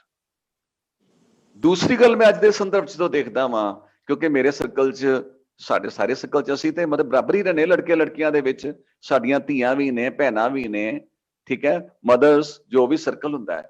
ਤੇ ਉਹ ਕੀ ਦੇਖਦਾ ਹੈ, ਮੈਂ ਕੱਲ ਪਰਸੋਂ ਇੱਕ ਥੋਟ ਲਿਖ ਰਿਹਾ ਸਾਂ ਕੁਦਰਤੀ ਤੌਰ ਤੇ, ਉਹ ਮੇਰੀ ਥੋਟ ਕੀ ਸੀ ਕਿ ਅੱਜ ਦੇ ਸਮੇਂ 'ਚ ਕੀ ਦੇਖਿਆ ਜਾਂਦਾ ਹੈ ਕਿ ਜਿਹੜੀ ਔਰਤ ਹੈ, ਮੇਰਾ ਨੈਗੇਟਿਵ ਮਤਲਬ ਨਹੀਂ ਲੈਣਾ, ਮੈਂ ਹਿਊਮਨ ਮਾਈਂਡ ਦੀ ਗੱਲ ਕਰ ਰਿਹਾ, ਕਿ ਸਦੀਆਂ ਤੱਕ ਮਨੁੱਖ ਨੇ ਜਿਹੜਾ ਉਹਨੇ ਔਰਤ ਨੂੰ ਦਬਾ ਕੇ ਰੱਖਿਆ, ਉਹਦਾ ਰਿਜ਼ਲਟ ਕੀ ਹੋਇਆ ਕਿ ਅੱਜ ਦੀ ਜਿਹੜੀ ਔਰਤ ਹੈ ਨਾ, ਉਹ ਇਸ ਤਰ੍ਹਾਂ ਪ੍ਰਿਪੇਅਰ ਕਰ ਰਹੀ ਹੈ ਕਿ ਉਹ ਵੀ ਬੈਲੈਂਸ ਨਹੀਂ ਕ੍ਰੀਏਟ ਕਰ ਰਹੀ। ਉਹਦੇ ਮਨ 'ਚ ਕੋਈ ਕਹਿ ਲਓ ਸ਼ਿਕਾਇਤ ਹੈ, ਸ਼ਿਕਾਇਤ ਦੇ ਤੌਰ ਤੇ ਸ਼ੀ ਟਰਾਈਜ਼ ਟੂ ਡੋਮੀਨੇਟ ਮੈਂ। ਮੇਰੀ ਥੋਟ ਹੈਗੀ ਸੀ ਕਿ if women think of dominating man, they too can, they can, ਇਹ ਇੰਪੋਸੀਬਲ ਨਹੀਂ ਹੈਗਾ, ਬੜੇ ਫੀਲਡ 'ਚ ਮੈਨ ਨਾਲ ਲੱਗੇ ਹੈ, ਬਟ ਦੇ ਇਵਨ ਦੇ ਥਿੰਕ, ਤੇ ਉਹ ਜਸਟੀਫਾਈ ਕਰ ਰਹੀਆਂ ਕਿ ਮੈਨ ਦੀ ਡੋਮੀਨੇਸ਼ਨ ਵਾਸ ਰਾਈਟ। ਜੇ ਅੱਜ ਉਹ ਡੋਮੀਨੇਟ ਕਰਨ ਦਾ ਸੋਚਦੀਆਂ, ਇਕੁਐਲਿਟੀ ਤਾਂ ਮੇਨਟੇਨ ਕਰਨਾ 50-50, it is very tough job, there is no definition for it, we cannot define ਕਿ what is equality, ਇਹ ਪਰਸਨ ਟੂ ਪਰਸਨ ਵੈਰੀ ਕਰਦੀ ਹੈ।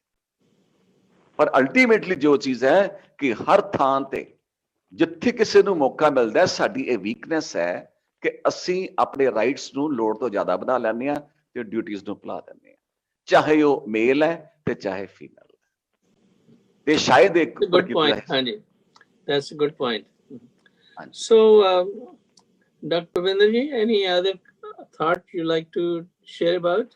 ਹਾਂਜੀ ਸਰ, ਪ੍ਰਿੰਸੀਪਲ ਸਾਹਿਬ ਨੇ ਜਿਹੜੀ ਗੱਲ ਦਾ ਜ਼ਿਕਰ ਕੀਤਾ ਸੀ ਨਾ, ਸਤੀ ਪ੍ਰਥਾ ਦਾ, ਉਹ ਚ ਗੁਰਬਾਣੀ ਦੀਆਂ ਦੋ ਪੰਕਤੀਆਂ ਹੈ, ਠੀਕ ਹੈ ਜੀ। ਹਾਂਜੀ, ਸਤੀਆਂ ਇਹ ਨਾ ਆਖੀਏ ਜੇ ਬੜੀਆਂ ਲੱਗ ਜਲਨ।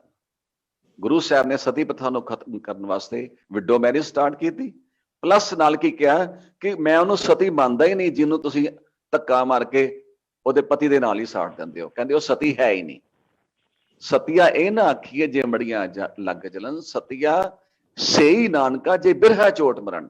ਕਹਿੰਦੇ ਜੇ ਪਤੀ ਦੀ ਸੱਚੀ ਮੁੱਚੀ ਉਹਨੂੰ ਦੁੱਖ ਹੋਏਗਾ ਨਾ ਉਹਦੀ ਮੌਤ ਦਾ, ਤੇ ਉਹ ਬਿਰਹਾ ਨਾਲ ਹੀ ਮਰ ਜਾਏਗੀ। ਇਹਨੂੰ ਪੋਜ਼ਿਟਿਵਲੀ ਲੈਣਾ, ਆਪਾਂ ਨੈਗੇਟਿਵਲੀ ਨਹੀਂ ਲੈਣਾ।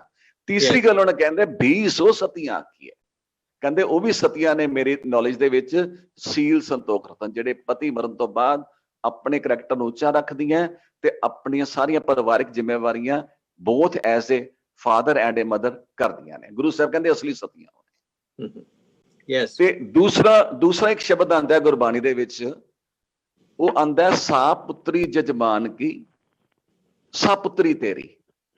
ਕਿਉਂਕਿ ਉਦੋਂ ਜਿਹੜਾ ਮਤਲਬ ਜੋ ਪਾਂਡਾ ਸੀ ਉਹ ਔਰਤ ਨੂੰ ਮਾੜਾ ਕਹਿੰਦਾ ਸੀ, ਤੇ ਗੁਰੂ ਸਾਹਿਬ ਨੇ ਪਾਂਡੇ ਦਾ ਸਵਾਲ ਕੀਤਾ ਕਿ ਪੰਡਤ ਜੀ ਮੈਨੂੰ ਇੱਕ ਗੱਲ ਦੱਸੋ ਕਿ ਜਦੋਂ ਤੁਸੀਂ ਇੱਕ ਸ਼ਾਦੀ ਰਚਾਉਂਦੇ ਹੋ ਤੇ ਤੁਸੀਂ ਲੜਕੀ ਦੇ ਬਾਪ ਕੋਲੋਂ ਦਕਸ਼ਨਾ ਲੈਂਦੇ ਹੋ, ਹਾਂਜੀ, ਇੱਕ ਪਾਸੇ ਔਰਤ ਨੂੰ ਮਾੜਾ ਕਹਿੰਦੇ ਹੋ ਤੇ ਕਹਿੰਦੇ ਦੂਸਰੇ ਪਾਸੇ ਉਹ ਕਹਿੰਦੇ ਕਿ ਔਰਤ ਦਾ ਧਨ ਨਹੀਂ ਖਾਣਾ, ਤੇ ਜਿੱਦਾਂ ਦੀ ਤੁਹਾਡੀ ਪੁੱਤਰੀ ਹੈ ਐਦਾਂ ਹੀ ਜਿਹਦੀ ਪੁੱਤਰੀ ਦਾ ਤੁਸੀਂ ਵਿਆਹ ਕਰ ਰਹੇ ਹੋ, ਲਾਵਾਂ ਕਰਾ ਰਹੇ ਹੋ, ਉਹ ਵੀ ਹੋਈ ਹੈ, ਤੁਸੀਂ ਉਹਦੇ ਪੈਸੇ ਕਿਉਂ ਲੈਂਦੇ ਹੋ? ਸੋ ਸਾ ਪੁੱਤਰੀ ਜਜਮਾਨ ਕੀ ਸਾ ਪੁੱਤਰੀ ਤੇਰੀ, ਏਤ ਧਨ ਖਾਦੇ ਤੇਰਾ ਜਨਮ ਗਿਆ। ਜੇ ਤੁਸੀਂ ਇਹਦੇ ਲਈ ਪੈਸੇ ਲਓਗੇ ਤੇ ਫਿਰ ਤਾਂ ਤੁਹਾਡਾ ਜਨਮ ਵੀ ਅਪਵਿੱਤਰ ਹੋ ਗਿਆ। ਸੋ ਕਹਿਣ ਦਾ ਮਕਸਦ ਸੀ ਗੁਰੂ ਸਾਹਿਬ ਹਰ ਥਾਂ women right ਵਾਸਤੇ ਲੜੇ। ਹਾਂਜੀ, ਥੈਂਕ ਯੂ ਜੀ। Doctor Vinder, would you like to add any other ideas? No. Feel free please to do it. नहीं ठीक एग्जाम्पल तेरे देते हैं आप जिन्हें सारे, मैं सहमत हाँ, मैं ठीक है, बट आई थिंक या सानू होर देखना चाहिए है कि सॉरी मैं सोचन टाइम ले रही हूँ। That's okay, no problem. You can come back with your thoughts. तक मैं शेयर कर सकता जी कोई चीज? Okay. मैं शेयर कर सकता डॉक्टर साहब? हाँ जी करो। हाँ जी डॉक्टर साहब, एज ए डॉक्टर ना मैंने कई बार डिस्ट्रिक्ट लेवल प्रोग्राम ते अटेंड करना पाया। मेरा जो department as a district family welfare officer सी ना, वो भी मैं फीमेल फीटिसाइड नु अल्ट्रासाउंड सेंटर्स नु सारा नु कंट्रोल मेरे को सी डिस्ट्रिक्ट। तो मैं बड़े फंक्शन कीते वुमेन एम्पावरमेंट ते, पर मैं तुहाडे नाल जो चीज़ां शेयर कर सकदा कि कई फंक्शन ते मैं देखना कि डिस्ट्रिक्ट दियां जड़ियां हेड्स ने ना, वो लेडीज पहुंचिया होनियां 8-8 10-10 लेडीज ਜਿਹੜੇ ਵੱਖਰੇ ਵੱਖਰੇ ਡਿਪਾਰਟਮੈਂਟ ਨੂੰ ਹੈਡ ਕਰ ਰਹੀਆਂ। ਮੈਂ ਉਹਨਾਂ ਤੇ ਸਵਾਲ ਕੀਤਾ ਕਈ ਵਾਰੀ, ਉਹਨਾਂ ਨੇ ਕਹਿਣਾ ਔਰਤ ਇਮੋਸ਼ਨਲ ਹੈ, ਡੋਂਟ ਮਾਈਂਡ ਇਟ ਪਲੀਜ਼, ਔਰਤ ਇਮੋਸ਼ਨਲ ਹੈ ਲੇਕਿਨ ਉਹ ਚਲਾਕ ਨਹੀਂ ਹੈਗੀ। ਡੋਰੀ ਤੇ ਮੇਰਾ ਪ੍ਰੋਗਰਾਮ ਹੋਇਆ, ਮੈਂ ਡੋਰੀ ਤੇ ਵੱਡਾ ਪ੍ਰੋਗਰਾਮ ਮੈਨੇਜ, ਕਿਉਂਕਿ ਸਾਡੇ ਕੋਲ ਲੱਖਾਂ ਕਰੋੜਾਂ ਰੁਪਏ ਹੁੰਦਾ ਸੀ, ਅਸੀਂ ਪ੍ਰੋਗਰਾਮ ਕਰਨੇ ਸੀ ਅਵੇਅਰਨੈਸ ਵਾਸਤੇ, ਤੇ ਅਸੀਂ ਇੱਕ ਪ੍ਰੋਗਰਾਮ ਤੇ ਮਤਲਬ ਪੈਸੇ ਖਰਚ ਕੇ ਪ੍ਰੋਗਰਾਮ ਮੈਨੇਜ ਕਰਦੇ ਸਾਂ। ਇੱਕ ਡੋਰੀ ਤੇ ਪ੍ਰੋਗਰਾਮ ਹੋਇਆ, ਮੈਂ ਕੁਐਸਚਨ ਕਰਤਾ, ਉੱਥੇ ਕਾਲਜ ਦੀਆਂ ਲੜਕੀਆਂ ਆਈਆਂ ਸੀ ਕਿ ਤੁਸੀਂ ਡੋਰੀ ਲਓਗੇ ਕਿ ਨਹੀਂ? एवरीवन रेज्ड हर हैंड कि मैं डोरी नहीं लाऊंगी। मैं सवाल करता व्हाई नॉट डोरी? अगर लड़का सारी प्रॉपर्टी का हकदार बन रहा है तो या तो लड़की प्रॉपर्टी अपनी प्रॉपर्टी लवे, जे प्रॉपर्टी नहीं मिलती तो डोरी ओनू ओदे यूज मिलती पई है। मैं क्या मनुख इन्ना शैतान है जिहड़ा मेल है कि वो डोरी वास्ते लड़न वास्ते लड़की नूं लाता, नवे परिवार च गई है। हाँ जी, जे नवे परिवार च जिहड़ा डोरी उदों माड़ी है, मेरी जिहड़ी धारणा है, जदों एक गरीब बंदा कर्जा फड़ के डोरी दिंदा है। अगर फादर कोल इनफ है तो लड़की नूं क्यों ना गिफ्ट देवे? It's a gift. Her father जो लड़की नूं गिफ्ट दिंदा, इट इज नॉट डोरी। डोरी उदों बनदी है जदों लड़के वाले मजबूर करके ते मंग के लैंदे हैं। That's a good point. That's a good point. फिर दूसरा सर मैं एक सवाल खड़ा किया कि उत्ते सारे जिन्ने भी हेड्स सन उन्होंने कहा भी असीं डोरी नहीं लिता, असीं अपने पैरां ते खलोते। मैं विमेन नूं सवाल किया, मैं कहा मैनूं मेरियां सारियां विमेन एक गल दा जवाब देण कि विमेन ये ते कहंदियां हैं कि असीं पढ़ के तरक्की करके करना है, ते हर औरत पढ़ नहीं सकती।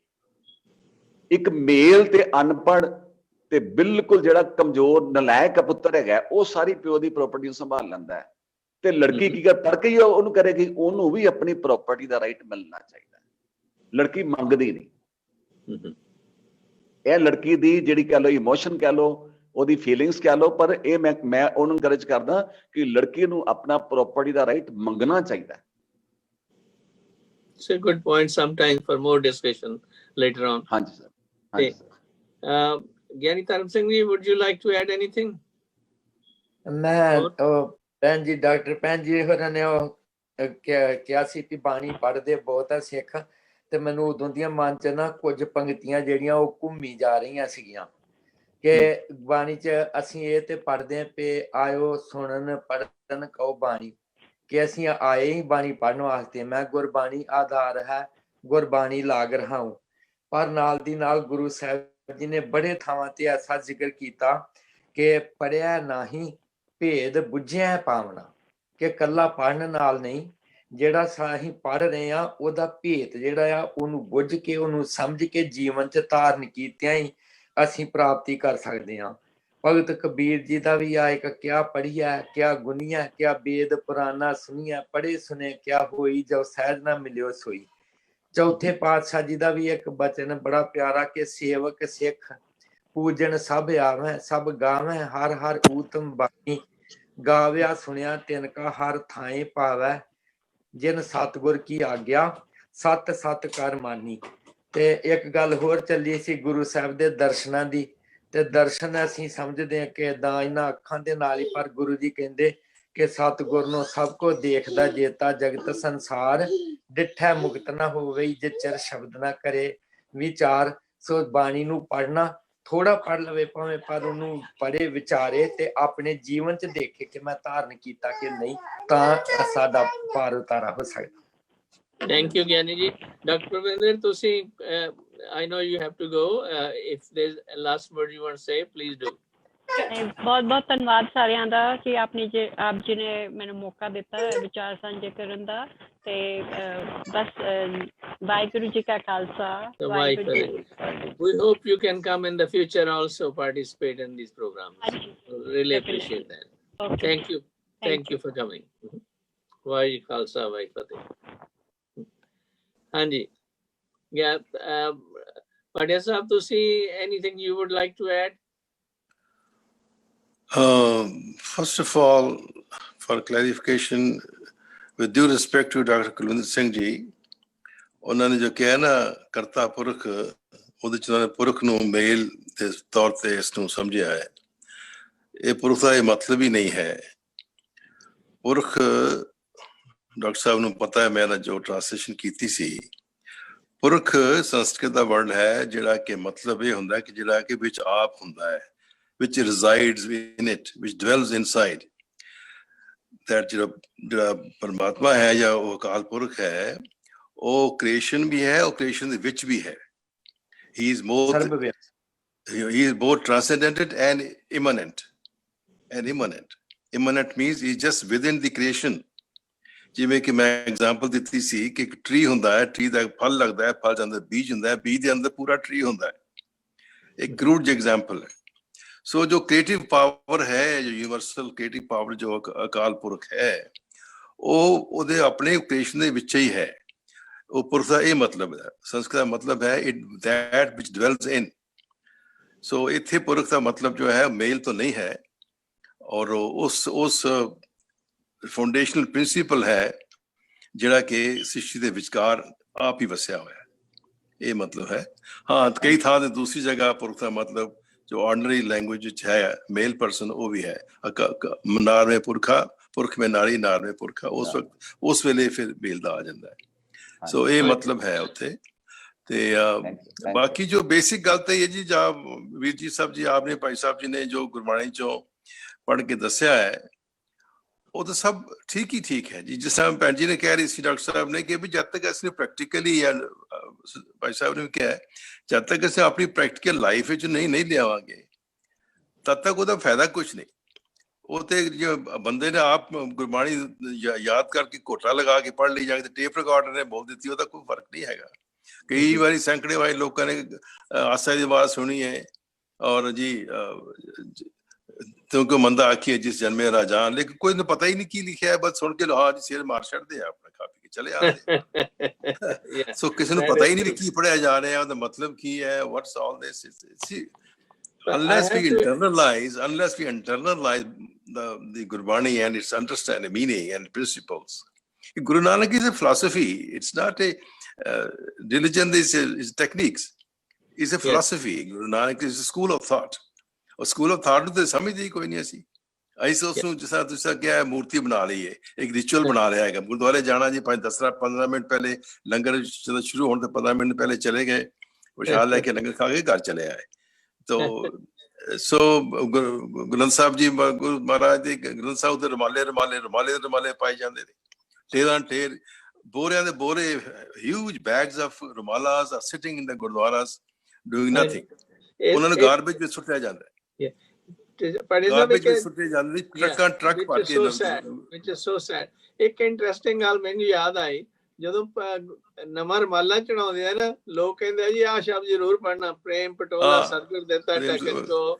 ਕੋਈ ਨਹੀਂ, ਇਹਦਾ ਕੋਈ ਪ੍ਰੇਮ ਪਟੋਲਾ ਨਹੀਂ ਹੁੰਦਾ, ਕੁਛ ਵੀ ਹੈਗਾ, ਗੱਲਾਂ ਬਾਤਾਂ ਨਹੀਂ, ਆਪਣੇ ਆਪ ਨੂੰ ਮਨ ਦੀ ਤਸੱਲੀ ਕਰਨ ਵਾਸਤੇ ਹੈ। ਉਹ ਕਹਿੰਦੇ ਤਾਂ ਸ਼ਬਦਾਂ ਦਾ ਮਤਲਬ ਹੈ ਵੀ ਪ੍ਰੇਮ ਪਟੋਲਾ ਵਾਹਿਗੁਰੂ ਨੇ ਮੈਨੂੰ ਦਿੱਤਾ, ਉਹ ਗੁਰੂ ਸਾਹਿਬ ਨੂੰ ਕਹਿੰਦੇ ਅਸੀਂ ਰੁਮਾਲਾ ਚੜਾ ਰਹੇ ਹਾਂ ਤਾਂ ਅਸੀਂ ਪ੍ਰੇਮ ਪਟੋਲਾ ਦੇ ਰਹੇ ਹਾਂ। ਗੁਰੂ ਸਾਹਿਬ ਨੂੰ ਕੱਪੜੇ ਦੀ ਲੋੜ ਹੈ, ਨੰਗੇ ਗੁਰੂ ਸਾਹਿਬ। Totally opposite. ਅਸੀਂ ਬਿਲਕੁਲ, ਅਸੀਂ ਮਹਾਰਾਜ ਜੀ ਇਸ ਧਰਮ ਨੂੰ ਕਿਵੇਂ ਖਿਡੌਣਾ ਜਿਹਾ ਬਣਾ ਲਿਆ, ਡੰਬਰ ਬਣਾ ਲਿਆ। ਜਿਸ ਤਰ੍ਹਾਂ ਕਬੀਰ ਜੀ ਕਹਿੰਦੇ ਨੇ, ਰਾਮ ਰਾਮ ਜਗ ਕਰਤਾ ਫਿਰੇ, ਰਾਮ ਨਾ ਜਾਣੇ ਕੋਈ। ਸੋ ਉਹੀ ਹਾਲ ਹੋਇਆ ਪਿਆ ਸਾਡਾ। ਅਸੀਂ ਉਹ ਮੂਰਤੀ ਨੂੰ ਗ੍ਰੰਥ ਸਾਹਿਬ ਦੇ ਵਿੱਚ ਮੂਰਤੀ ਬਣਾ ਲਈ, ਕਿਉਂਕਿ ਈਜ਼ੀ ਵੇ ਹੈ ਨਾ, ਕਿਉਂਕਿ ਵੀ ਆਲ ਲੁੱਕ ਫॉर ਈਜ਼ੀ ਵੇ। ਸਾਨੂੰ ਚਾਹੇ ਕੋਈ ਸੌਖਾ ਰਸਤਾ ਦੱਸੋ ਜੀ, ਬਸ ਪੈਸੇ ਦੇ ਕੇ ਗੁਜ਼ਾਰਾ ਹੋ ਗਿਆ, ਪੈਸੇ ਦੇ ਕੇ ਪਾਠ ਕਰਵਾ ਲਿਆ, ਬਸ ਅੰਮ੍ਰਿਤਸਰ ਜੀ ਇੰਨੇ ਪਾਠ ਕਰਵਾ ਲਓ ਜੀ, ਇੰਨੇ ਪੈਸੇ ਦੇ ਦੇਂਗੇ, ਅਸੀਂ ਅਮਰੀਕਾ ਬੈਠੇ ਹੋਏ ਆ। ਇਹੋ ਜਿਹੇ ਅਸੀਂ ਕੰਮ ਕਰਦੇ ਹਾਂ ਅੱਜ ਕੱਲ੍ਹ। ਤੁਸੀਂ ਹੈਰਾਨ ਹੋ ਗਏ ਕਿ ਹਿੰਦੁਸਤਾਨ ਦੇ ਵਿੱਚ ਉਹ ਬੁਰੀ ਹਾਲਤ ਹੋ ਗਈ ਹੈ। ਹੁਣ ਕਈ ਉੱਥੇ ਪਾਠੀ ਨੇ, ਉਹਨਾਂ ਨੂੰ ਪਾਠ ਕਰਨਾ ਵੀ ਨਹੀਂ ਆਉਂਦਾ, ਉਹਨੂੰ ਗੁਰਮੁਖੀ ਪੜ੍ਹਨੀ ਨਹੀਂ ਆਉਂਦੀ। ਉਹ ਲੋਕ ਕਰਦੇ ਮੂੰਹ ਕਰਕੇ ਉਹ ਵਰਤੇ ਪੱਲੇ ਵਰਤੀ ਜਾਂਦੇ, ਮੂੰਹ ਕਰਕੇ। ਨਾ ਕੋਈ ਸੁਣਨ ਵਾਲਾ ਘਰ ਹੁੰਦਾ, ਘਰ ਵਾਲਾ ਬੈਠਾ ਹੁੰਦਾ, ਨਾ ਕੋਈ ਸੁਣਦਾ, ਕੋਈ ਪਤਾ ਹੀ ਨਹੀਂ ਕਿਸੇ ਨੂੰ। It's a big fraud. ਮੈਂ ਤਾਂ ਕਹਿੰਦਾ ਈਵਨ ਜਿਹੜਾ ਨਿਤਨੇਮ ਕਰਨਾ ਨਾ ਜੀ, ਦਵਾ ਨਿਤਨੇਮ ਕਰ ਉਹਦਾ ਕੋਈ ਫਾਇਦਾ ਨਹੀਂ ਹੈ, ਕੋਈ ਉਹਦਾ ਫਾਇਦਾ ਤਾਂ ਹੁੰਦਾ ਨਹੀਂ ਹੈ। ਜੇ ਉਹੀ ਤੁਸੀਂ ਬਾਣੀ ਹੌਲੀ ਹੌਲੀ ਪੜ੍ਹੋ ਜਪਜੀ ਸਾਹਿਬ ਦੀ, ਉਹਨਾਂ ਹੀ ਟਾਈਮ ਰੱਖਣਾ ਚਾਹੀਦਾ ਵੀ ਇੰਨਾ ਟਾਈਮ ਜਿਹੜਾ ਮੈਂ ਸਪੈਂਡ ਕਰਨਾ, ਪਰ ਉਹ ਹੌਲੀ ਹੌਲੀ ਉਹਦੇ ਮਤਲਬ ਸਮਝ ਕੇ ਪ੍ਰੇਮ ਦੇ ਨਾਲ ਪਾਠ ਕਰਨਾ। ਤੁਸੀਂ ਇੱਕ ਪੌੜੀ ਪੜ੍ਹ ਕੇ ਉਹਦਾ ਅੱਛੀ ਤਰ੍ਹਾਂ ਮਤਲਬ ਕੱਢੋ, ਅੱਛੀ ਤਰ੍ਹਾਂ ਸਮਝੋ, ਤੁਹਾਡਾ ਜੀਵਨ ਚੇਂਜ ਹੋ ਸਕਦਾ, ਜੀਵਨ ਬਦਲਿਆ ਜਾ ਸਕਦਾ। That's right. ਕੀ ਖਿਆਲ ਹੈ ਗਿਆਨੀ ਡਾਕਟਰ ਕੁਲਵਿੰਦਰ ਸਿੰਘ ਜੀ, ਤੁਹਾਡਾ ਕੀ ਵਿਚਾਰ ਇਸ ਬਾਬਤ? ਜਿਹੜਾ ਇਹ ਸਰ ਤੁਸੀਂ ਬੜਾ ਸੋਹਣਾ ਸਵਾਲ ਕੀਤਾ ਹੈ, ਤੇ ਪਹਿਲੀ ਗੱਲ ਤੇ thank you very much engineer Bhatia Sahib ji ਦਾ। ਚਲੋ ਉਹਨਾਂ ਨੇ ਮੈਨੂੰ ਮੀਨਿੰਗ ਕਲੀਅਰ ਕੀਤਾ, ਕਿਉਂਕਿ ਮੈਂ ਇੰਨੀ ਡੈਪਥ ਨਾਲ ਨਹੀਂ ਸੀ ਪੜ੍ਹਿਆ। ਤੇ ਸਾਨੂੰ ਕੀ ਹੁੰਦਾ ਵੈ ਵੀ ਐਕਚੁਅਲੀ ਕੀ ਗੁਰਬਾਣੀ ਦੇ ਭਾਵ ਅਰਥ ਜਿਹੜੇ ਸਮਝਣੇ ਬੜੇ ਔਖੇ ਹੈ, ਠੀਕ ਹੈ ਨਾ। ਉਹ ਸਾਨੂੰ ਜੋ ਸਰਵਿਸ ਤੇ ਨਜ਼ਰ ਆਉਂਦਾ ਨਾ, ਡਿਸਕਸ਼ਨ ਅਸੀਂ ਦੋ ਤਰੀਕੇ ਨਾਲ ਕਰਦੇ ਹਾਂ। ਇੱਕ ਅਸੀਂ ਡਿਸਕਸ਼ਨ ਕਰਦੇ ਹਾਂ ਜਨਰਲ ਪਬਲਿਕ ਵਾਸਤੇ, ਜਿਸ ਤਰ੍ਹਾਂ ਮੈਡਮ ਡਾਕਟਰ ਮਹਿਤਾ ਜੀ ਗੱਲ ਕਰ ਰਹੇ ਸਨ। ਕੀ ਹੁੰਦਾ ਹੈ, ਜਦੋਂ ਅਸੀਂ ਆਮ ਤੌਰ ਤੇ ਟੀਵੀ ਤੇ ਬੋਲਦੇ ਹਾਂ, ਅਸੀਂ ਸਾਰੀ ਸੰਗਤ ਨੂੰ ਸਾਹਮਣੇ ਰੱਖ ਕੇ ਕਰਦੇ ਹਾਂ। ਹਰ ਚੀਜ਼ 'ਚ ਐਕਸੈਪਸ਼ਨਸ ਹੁੰਦੀਆਂ। ਜਦੋਂ ਅਸੀਂ ਬਰੀਕੀ 'ਚ ਜਾਂਦੇ ਹਾਂ ਤੇ ਉਹਦੀ ਡਿਸਕਸ਼ਨ ਬਹੁਤ ਡੂੰਘੀ ਹੋ ਜਾਂਦੀ ਹੈ, ਲੇਕਿਨ ਡੂੰਘੀ ਡਿਸਕਸ਼ਨ ਜਿਹੜੀ ਹੈ ਉਹ ਆਮ ਪ੍ਰਾਣੀ ਮਾਤਰ ਨਹੀਂ ਸਮਝ ਸਕਦਾ। ਜਦੋਂ ਅਸੀਂ ਓਪਰੀ ਡਿਸਕਸ਼ਨ ਕਰਦੇ ਹਾਂ, ਉਹ ਆਮ ਨਿਊ ਕਮਰਸ ਵਾਸਤੇ ਹੁੰਦੀ ਹੈ। ਸੋ ਧਰਮ ਦੇ ਦੋ ਪ੍ਰਚਾਰਕ ਦੇ, ਸ਼ਾਇਦ ਪ੍ਰਿੰਸੀਪਲ ਧਰਮ ਸਿੰਘ ਜੀ ਮੇਰੇ ਨਾਲ ਐਗਰੀ ਕਰਨ, ਕਿਉਂਕਿ ਪ੍ਰਚਾਰਕ ਨੇ, ਉਹਨਾਂ ਦਾ ਇਸ ਪਾਸੇ ਬਹੁਤ ਐਕਸਪੀਰੀਅੰਸ ਹੈ, ਕਿ ਜਦੋਂ ਬੱਚਿਆਂ ਦੀ ਅਸੀਂ ਕਲਾਸ ਲੈਂਦੇ ਹਾਂ, ਸਾਨੂੰ ਹੋਰ ਲੈਵਲ ਤੇ ਪੜ੍ਹਾਉਣਾ ਪੈਂਦਾ। ਜਦੋਂ ਅਸੀਂ ਇੱਕ ਵੱਡੀ ਕਲਾਸ ਲੈਂਦੇ ਹਾਂ, ਉਹਨੂੰ ਹੋਰ ਲੈਵਲ ਤੇ ਪੜ੍ਹਾਉਣਾ ਪੈਂਦਾ। ਹਾਂਜੀ, ਸਾਡੀ ਡਿਸਕਸ਼ਨ ਦਾ ਕਈ ਵਾਰੀ ਸਿਰਫ ਫਰਕ ਇਹ ਹੁੰਦਾ ਵਾ, ਵਿਚਾਰਾਂ ਦਾ ਫਰਕ ਨਹੀਂ ਹੁੰਦਾ, ਕਿ ਅਸੀਂ ਕਦੇ ਕੋਈ ਡੈਪਥ ਵਿੱਚ ਗੱਲ ਕਰ ਰਿਹਾ ਹੁੰਦਾ ਤੇ ਕੋਈ ਸੁਪਰਫਿਸ਼ੀਅਲ ਗੱਲ ਕਰ ਰਿਹਾ ਹੁੰਦਾ। Yeah, that way, doctor Sahib, I like the setup in the churches ਜਿਹੜਾ ਮੈਂ ਦੇਖਿਆ।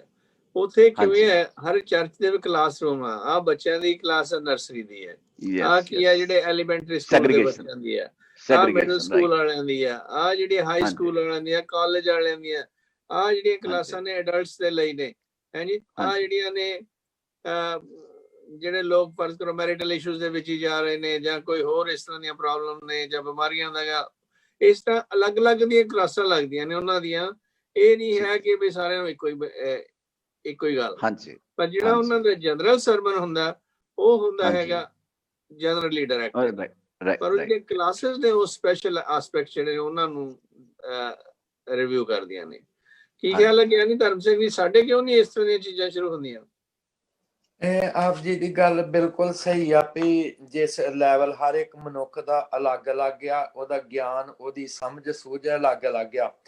ਪਰ ਸਾਡੇ ਇਸ ਤਰ੍ਹਾਂ ਆ, ਮੈਂ ਜੋ ਸਮਝਦਾ ਆ ਵੀ ਹੋਣਾ ਤੇ ਚਾਹੀਦਾ ਵਾ, ਉਹ ਗੁਰਦੁਆਰੇ ਸਾਹਿਬਾਨ ਦੇ ਵਿੱਚ ਵੀ ਕਲਾਸਾਂ ਵਾਂਗੂ ਵੀ ਸਿਸਟਮ ਹੋਵੇ, ਪਰ ਜਿਹੜਾ ਸੰਗਤੀ ਰੂਪ ਦੇ ਵਿੱਚ ਹੁੰਦਾ ਤੇ ਉਹਦੇ ਵਿੱਚ ਇਹੋ ਹੀ ਆ ਵੀ ਜਿਹੜੇ ਸਾਡੇ ਸਿੱਖੀ ਦੇ ਸਿਧਾਂਤ ਆ ਉਹ ਬੜੇ ਸਰਲ ਨੇ, ਉਹਨਾਂ ਦੇ ਵਿੱਚ ਕੋਈ ਬਹੁਤਾ ਇਹੋ ਜਿਹਾ ਨਹੀਂ ਆ ਵੀ ਬੰਦੇ ਨੂੰ ਭੁਲੇਖਾ ਲੱਗੇ। ਉਦਾਹਰਨ ਵਜੋਂ ਵੀ ਪਰਮਾਤਮਾ ਇੱਕ ਆ, ਨਾਮ ਉਹਦੇ ਭਾਵੇਂ ਅਨੇਕਾਂ ਨੇ, ਉਹ ਸਰਬ ਵਿਆਪਕ ਆ, ਜਾਤ ਪਾਤ ਕੋਈ ਨਹੀਂ ਆ, ਤੇ ਧਰਮ ਕਿਰਤ ਕਰਨੀ, ਨਾਮ ਜਪਣਾ, ਵੰਡ ਕੇ ਛਕਣਾ, ਇਹਨਾਂ ਗੱਲਾਂ ਨੂੰ ਦ੍ਰਿੜ ਕਰਵਾਉਣਾ ਜਿਹੜਾ ਆ ਉਹ ਹੁੰਦਾ ਆ। ਇਹ ਗੱਲਾਂ ਜਿਹੜੀਆਂ ਨੇ ਹਰ ਇੱਕ ਨੂੰ ਤਕਰੀਬਨ ਅਪੀਲ ਕਰ ਹੀ ਜਾਂਦੀਆਂ, ਪਰ ਗੱਲ ਇਹ ਆ ਵੀ ਜੇ ਬੰਦਾ ਸੁਣਨ ਲਈ ਬੈਠਾ ਹੋਵੇ, ਜੇ ਸਮਝਣ ਵਾਸਤੇ ਬੈਠਾ ਹੋਵੇ ਤਾਂ ਹੀ ਹੁੰਦਾ ਆ। ਪਰ ਮੇਰੇ ਕਹਿਣ ਦਾ ਮਤਲਬ ਵੀ ਸਾਨੂੰ ਜਿਹੜੇ ਗੁਰਦੁਆਰੇ ਦੇ ਵਿੱਚ ਪ੍ਰੋਗਰਾਮ ਇਸ ਤਰੀਕੇ ਨਾਲ ਹੋਣਾ ਚਾਹੀਦਾ ਕਿ ਅਲੱਗ-ਅਲੱਗ ਲੈਵਲ ਦੀਆਂ ਕਲਾਸਿਸ ਜਿਹੜੀਆਂ ਹੋਣ। ਜਿਹੜਾ ਜਨਰਲ ਫੰਕਸ਼ਨ ਹੈ ਗੁਰਦੁਆਰੇ ਦਾ ਘੰਟੇ 2 ਘੰਟੇ ਦਾ, ਉਹ ਤਾਂ ਸਾਰਿਆਂ ਲਈ ਸਾਂਝਾ, ਪਰ ਅਲੱਗ ਵੀ ਕਲਾਸਾਂ ਹੋਣੀਆਂ, ਜਿਵੇਂ ਸੰਥਿਆ ਦੀ ਕਲਾਸ ਹੋਈ ਜਾਂ ਕੀਰਤਨ ਦੀ ਕਲਾਸ ਹੁੰਦੀ ਹੈ, ਜਾਂ ਇਸੇ ਤਰ੍ਹਾਂ ਇਹ ਵਿਚਾਰ ਦੀਆਂ ਵੀ ਕਲਾਸਾਂ ਜਿਹੜੀਆਂ ਨੇ, ਇਤਿਹਾਸ ਦੀਆਂ ਵੀ ਕਲਾਸਾਂ ਜਿਹੜੀਆਂ ਨੇ, ਉਹ ਡਿਫਰੈਂਟ ਲੈਵਲ ਦੀਆਂ ਹੋਣੀਆਂ ਚਾਹੀਦੀਆਂ ਨੇ। ਉਸ ਤੱਕਾਂ ਦੀ ਗੱਲ ਹੋਵੇ ਜਿਹੜੀ ਕਿ ਬੰਦਾ ਸਮਝ ਸਕੇ। ਮੈਂ ਬਿਲਕੁਲ ਤੁਹਾਡੇ ਨਾਲ ਸਹਿਮਤ ਹਾਂ, ਇਹ ਗੱਲ ਬਹੁਤ ਜ਼ਰੂਰੀ ਆ, ਹੋਣੀ ਚਾਹੀਦੀ ਆ।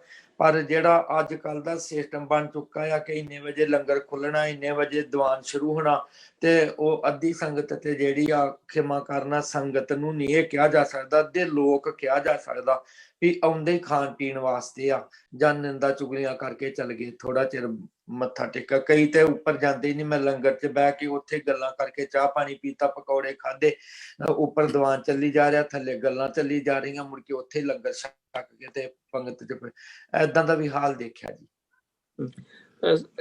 ਪਾਂਡਿਆ ਸਾਹਿਬ, ਕੀ ਕਰਨਾ ਚਾਹੀਦਾ, ਇਹਦੀ ਚੇਂਜ ਕਿਵੇਂ ਲਿਆਂਦੀ ਜਾ ਸਕਦੀ ਹੈ? ਤੁਸੀਂ ਤਾਂ ਗੁਰਦੁਆਰੇ ਦੇ ਪ੍ਰੈਜ਼ੀਡੈਂਟ ਵੀ ਰਹੇ। Very difficult question, Dr. Very difficult question. Appeal ਹੀ ਕੀਤੀ ਜਾ ਸਕਦੀ ਹੈ। ਅਪੀਲ ਇਸੀ ਗੱਲ ਇਹ ਹੈ ਕਿ ਮੈਂ ਅੱਗੇ ਵੀ ਕਿਹਾ ਹੈ ਕਿ religion is a moral appeal. ਉਹ ਇੱਕ ਅਪੀਲ ਹੈ ਤੁਹਾਨੂੰ, ਲੇਕਿਨ ਉਹਦੀ ਕੋਈ ਮੈਂਡੇਟ ਨਹੀਂ ਹੈ। Only politics can create a mandate. Religion does not create a mandate. Religion is only a moral appeal. ਹੁਣ ਉਹ ਅਪੀਲ ਨੂੰ ਕਿੰਨੇ ਸੁਣਦੇ ਨੇ, ਕਿੰਨੇ ਨਹੀਂ ਸੁਣਦੇ, ਲੋਕਾਂ ਦਾ ਡਿਪੈਂਡ ਕਰਦਾ ਹੈ। ਤੇ ਜ਼ਬਰਦਸਤੀ ਕਹੋਗੇ ਲੋਕ ਤੁਹਾਡੇ ਨਾਲ ਲੜਨ ਤਿਆਰੀ ਸ਼ੁਰੂ ਹੋ ਜਾਂਦੀ ਹੈ। ਸੋ ਬੜੀ ਵਾਰੀ ਬੇਨਤੀ ਕਰੀਆਂ ਨੇ ਵੀ ਲੰਗਰ ਸਾਦਾ ਕਰੋ, ਟਾਈਮ ਸਿਰ ਆਓ, ਕੋਈ ਨਹੀਂ, ਇਸ ਤਰ੍ਹਾਂ ਹੀ ਹੈ, ਇਸ ਤਰ੍ਹਾਂ ਚੱਲਣਾ ਜੀ ਸੰਸਾਰ ਦੇ ਵਿੱਚ। ਮੈਂ ਗੁਰਦੁਆਰੇ, ਤੁਹਾਨੂੰ ਸ਼ਾਇਦ ਯਾਦ ਹੋਵੇ, ਕਈ ਵਾਰੀ ਮੈਂ ਜਦੋਂ ਆਪਾਂ ਪਕੌੜੇ ਵਗੈਰਾ ਖਾਂਦੇ ਆ ਜਾਂ ਉਸ ਤਰ੍ਹਾਂ ਬੈਠੇ ਹੁੰਦੇ ਆ, ਮੈਂ ਕਈ ਵਾਰੀ ਕੋਈ ਨਾ ਕੋਈ ਗੁਰਮਤਿ ਦੀ ਗੱਲ ਸ਼ੁਰੂ ਕਰ ਲੈਂਦਾ ਸੀ ਤੇ ਪੁੱਛਦਾ ਸੀਗਾ ਕਿ ਵੀ ਭਾਈ ਸਾਹਿਬ ਪੜ੍ਹੇ ਤਾਂ ਤੁਸੀਂ ਦੱਸੋ ਤੁਹਾਡਾ ਕੀ ਵਿਚਾਰ ਇਸ ਬਾਬਤ, ਜਾਂ ਨਾਲ ਦੇ 2 ਬੰਦੇ ਹੋਰ ਬੈਠੇ ਉਹਨਾਂ ਨੂੰ ਵਿੱਚ ਡਰਾ ਕਰਕੇ, ਤਾਂ ਕਿ ਥੋੜਾ ਬਹੁਤਾ ਤਾਂ ਕਰੀਏ, ਕੁਛ ਨਾ ਕੁਛ ਬੈਠੇ ਆ ਉੱਥੇ, ਨਹੀਂ ਤਾਂ ਇਕੱਲੇ ਪਕੌੜੇ ਖਾ ਕੇ ਆ ਗਏ ਘਰੇ, ਫਿਰ ਤਾਂ 80 ਮੀਲ 60-70 ਮੀਲ ਜਾਓ ਵੀ ਗੁਰਦੁਆਰੇ ਚੱਲ ਕੇ ਤੇ ਉੱਥੇ ਮਿਲਿਆ ਵੀ ਕੱਖ ਨਾ, ਫਿਰ ਫਾਇਦਾ ਕੀ ਹੋ ਜਾਣ ਦਾ। ਉਹਦੇ ਵਾਸਤੇ ਹੀ ਹੈ ਫਿਰ ਜਾਂ ਤਾਂ ਗੁਰਦੁਆਰਿਆਂ ਦੇ ਵਿੱਚ ਡਿਸਕਸ਼ਨ ਗਰੁੱਪ ਸ਼ੁਰੂ ਕੀਤੇ ਜਾਏ, ਜੇ ਲੋਕ ਇੰਟਰਸਟਿਡ ਹਨ ਉਹ ਉਹਦੇ ਵਿੱਚ ਰਹਿਣਗੇ, ਜਿਹੜੇ ਸਿਰਫ ਖਾਣ ਪੀਣ ਵਾਸਤੇ ਆਉਂਦੇ ਨੇ ਉਹਨਾਂ ਵਿੱਚ ਉਹ ਡਿਸਕਸ਼ਨ ਵਿੱਚ ਵੀ ਨਹੀਂ ਆਉਣਗੇ। ਜਦ ਤੁਸੀਂ ਗੱਲ ਕਰੋਗੇ ਉਹ ਤੋਂ ਉੱਠ ਕੇ ਤੁਰ ਜਾਣਗੇ ਤੁਹਾਡੇ ਨਾਲ, ਕਿਉਂਕਿ ਉਹਨਾਂ ਨੂੰ ਇੰਟਰਸਟ ਹੀ ਨਹੀਂ ਹੈਗਾ। ਸੋ ਸਵਾਲ ਦੀ ਹੀ ਪੈਦਾ ਹੁੰਦਾ, ਜਦ ਤੱਕ ਸੰਗਤ ਦੇ ਵਿੱਚ ਉਹ ਉਤਸ਼ਾਹ ਨਾ ਹੋਵੇ ਕਿ ਵੀ ਅਸੀਂ ਕੁਝ ਲਰਨ ਕਰਨਾ ਹੈ, ਸਾਨੂੰ ਕੋਈ ਐਸਾ ਬੰਦਾ ਮਿਲੇ ਜਿਹੜਾ ਕਿ ਆਦਮੀ ਸਾਡੇ ਨਾਲ ਗੱਲਬਾਤ ਕਰ ਸਕੇ, ਸਾਨੂੰ ਸਮਝਾ ਸਕੇ, ਤਾਂ ਉਹ ਗੱਲ ਉਸੇ ਤਰ੍ਹਾਂ ਹੀ ਸ਼ੁਰੂ ਹੋ ਸਕਦੀ ਹੈ। ਉਹ ਗੁਰਦੁਆਰੇ ਦੇ ਅੰਦਰ ਤੇ ਭਾਈ ਸਾਹਿਬ ਨੇ ਆਪਣਾ ਕੀਰਤਨ ਕਰਨਾ ਹੈ, ਉਹਨਾਂ ਦੀ ਡਿਊਟੀ ਹੈ। ਜੋ ਟਾਈਮ ਇਹਨਾਂ ਦਿੱਤਾ ਹੈ ਉਸ ਤੋਂ ਲੈ ਕੇ 1.5 ਘੰਟਾ ਕੀਰਤਨ ਉਹਨਾਂ ਨੇ ਕਰਨਾ, ਉਸ ਬਰਦਾਸ਼ਤ ਕਰ ਦੇਣਾ ਉਹਨਾਂ ਨੇ। ਤੇ ਉਹ ਕਦੇ ਜੋ ਲੈਕਚਰ ਦਿੰਦੇ ਨੇ ਲੈਕਚਰ, ਲੇਕਿਨ ਆਮ ਲੈਕਚਰ ਸਿਰ ਤੋਂ ਨਿਕਲ ਜਾਂਦਾ ਲੋਕਾਂ ਦੇ। ਤੇ ਕਿਉਂਕਿ ਉਹ ਵੀ ਜੋ ਲੈਕਚਰ ਵੀ ਦਿੰਦੇ ਨੇ ਉਹ ਗੁਰਬਾਣੀ ਦਾ ਲਿਟਰਲ ਮਤਲਬ ਵੀ ਸਮਝਾਉਂਦੇ ਨੇ, ਲੇਕਿਨ ਜੋ ਡੀਪਰ ਮੀਨਿੰਗ ਹੈ, ਪ੍ਰੈਕਟੀਕੈਲਿਟੀ ਆਫ ਲਾਈਫ ਜਿਹੜੀ ਹੈ ਉਹਦੇ ਚ ਨਹੀਂ ਹੈਗੀ। Yes. ਸੋ ਪ੍ਰਚਾਰਕ ਜਿਹੜੇ ਨੇ ਉਹ ਵੀ ਆਪਣਾ ਤੁਰਦੇ ਫਿਰਦੇ ਰਹਿੰਦੇ ਨੇ, ਉਹ ਵੀ ਆਪਣਾ ਪੈਸੇ ਦੇ ਸਿਰ ਜ਼ੋਰ ਹੀ ਲਗਾਉਂਦੇ ਨੇ, ਉਹਨਾਂ ਦਾ ਕੰਮ ਇਹੀ ਹੈ। ਇਹ ਹਰ ਸਭ ਦੁਨੀਆ ਦੇ ਸਭ ਧਰਮਾਂ ਦਾ ਹੀ ਹਾਲ ਹੈ ਜੀ। ਇੱਕ ਰਿਚੁਅਲ ਬਣ ਯੈਸ ਜਾਂਦਾ ਐਂਡ ਨੋ, ਡਿਪੈਂਡ ਕਰਦਾ ਜੀ ਕਿਹੜੇ ਥਾਵਾਂ ਦੇ ਹੈਗੇ, ਕਿਹੜੇ ਗਰੁੱਪ ਨੇ। ਆਪਣੇ ਡਾਕਟਰ ਵਿੰਦਰ ਸਿੰਘ, ਤੁਹਾਡਾ ਕਿਵੇਂ ਅਸੀਂ ਮੋਟੀਵੇਟ ਕਰ ਸਕਦੇ ਹਾਂ ਲੋਕਾਂ ਨੂੰ ਇਸ ਪਾਸੇ? ਹਾਂਜੀ ਸਰ ਮੈਂ ਤੁਹਾਨੂੰ ਆਪਣਾ ਵਿਵਸਥਾ ਦੱਸ ਸਕਦਾ ਵਾਂ ਕਿ 4-5 ਦਿਨ ਪਹਿਲਾਂ ਮੈਂ ਹਰਿਮੰਦਰ ਸਾਹਿਬ ਗਿਆ ਨਾ, ਤੇ ਮੈਂ ਸੋਚ ਰਿਹਾ ਸਾਂ ਕਿ ਇੰਨਾ ਗੋਲਡ ਲੱਗਾ, ਮੈਨੂੰ ਬਹੁਤ ਸੋਹਣਾ ਲੱਗਾ। ਠੀਕ ਹੈ ਜੀ।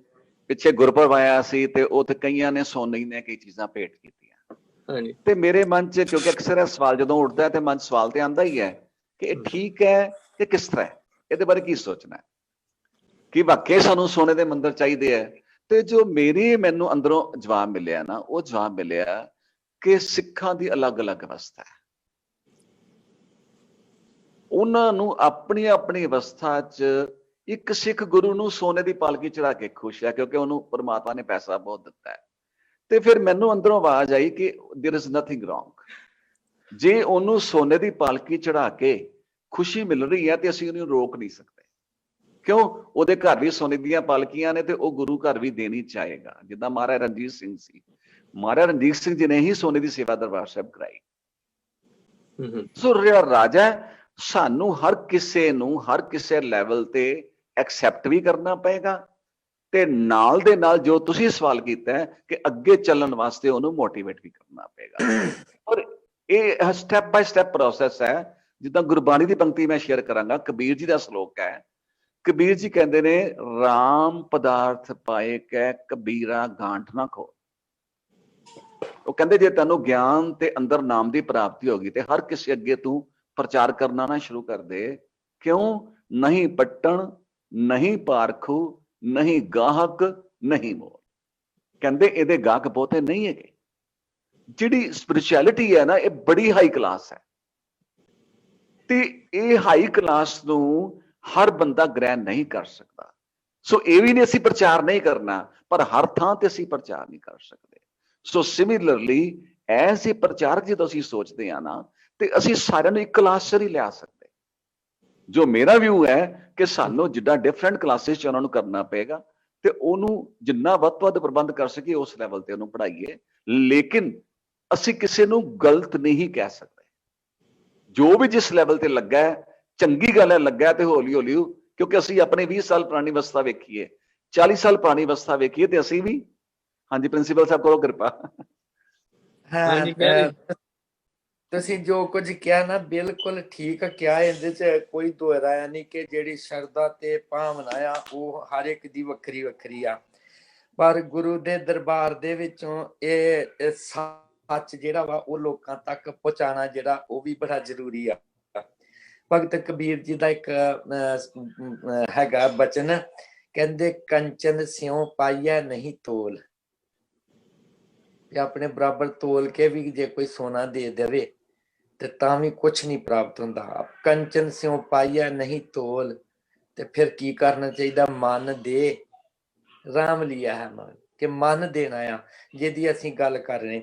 ਗੁਰੂ ਸਾਹਿਬ ਜੀ ਨੇ ਫਿਰ ਸਾਡੇ ਲਈ ਹੋਰ ਸਾਡੇ ਜਿਹੜੇ ਬਣੇ ਰਹਿਤਨਾਮਿਆਂ ਦੇ ਵਿੱਚ ਆਮ ਪ੍ਰਚਲਿਤ ਗੱਲ ਆ ਕਿ ਗਰੀਬ ਦਾ ਮੂੰਹ ਗੁਰੂ ਦੀ ਗੋਲਕ, ਕਿ ਉਹ ਜਿਹੜਾ ਪੈਸਾ ਉੱਥੇ, ਤੇ ਜਿਹੜੇ ਪ੍ਰਬੰਧਕ ਕਮੇਟੀਆਂ ਨੇ ਖਿਮਾ ਕਰਨਾ, ਕੋਈ ਗੁੱਸਾ ਕਰ ਲਵੇ ਵੱਖਰੀ ਗੱਲ ਆ, ਉਹ ਪੈਸਾ ਕਿਸ ਤਰ੍ਹਾਂ ਕਿੱਥੇ ਵਰਤਿਆ ਜਾਂਦਾ ਮੈਨੂੰ ਨਹੀਂ ਪਤਾ। ਵੀ ਕਿਸੇ ਗੁਰਦੁਆਰੇ ਤੋਂ ਹਰਿਮੰਦਰ ਸਾਹਿਬ ਤੱਕ ਲੈ ਕੇ ਕਿ ਕਿਸੇ ਗਰੀਬ ਦੀ ਕੋਈ ਮਦਦ ਕੀਤੀ ਜਾਂਦੀ, ਮੈਨੂੰ ਨਹੀਂ ਪਤਾ।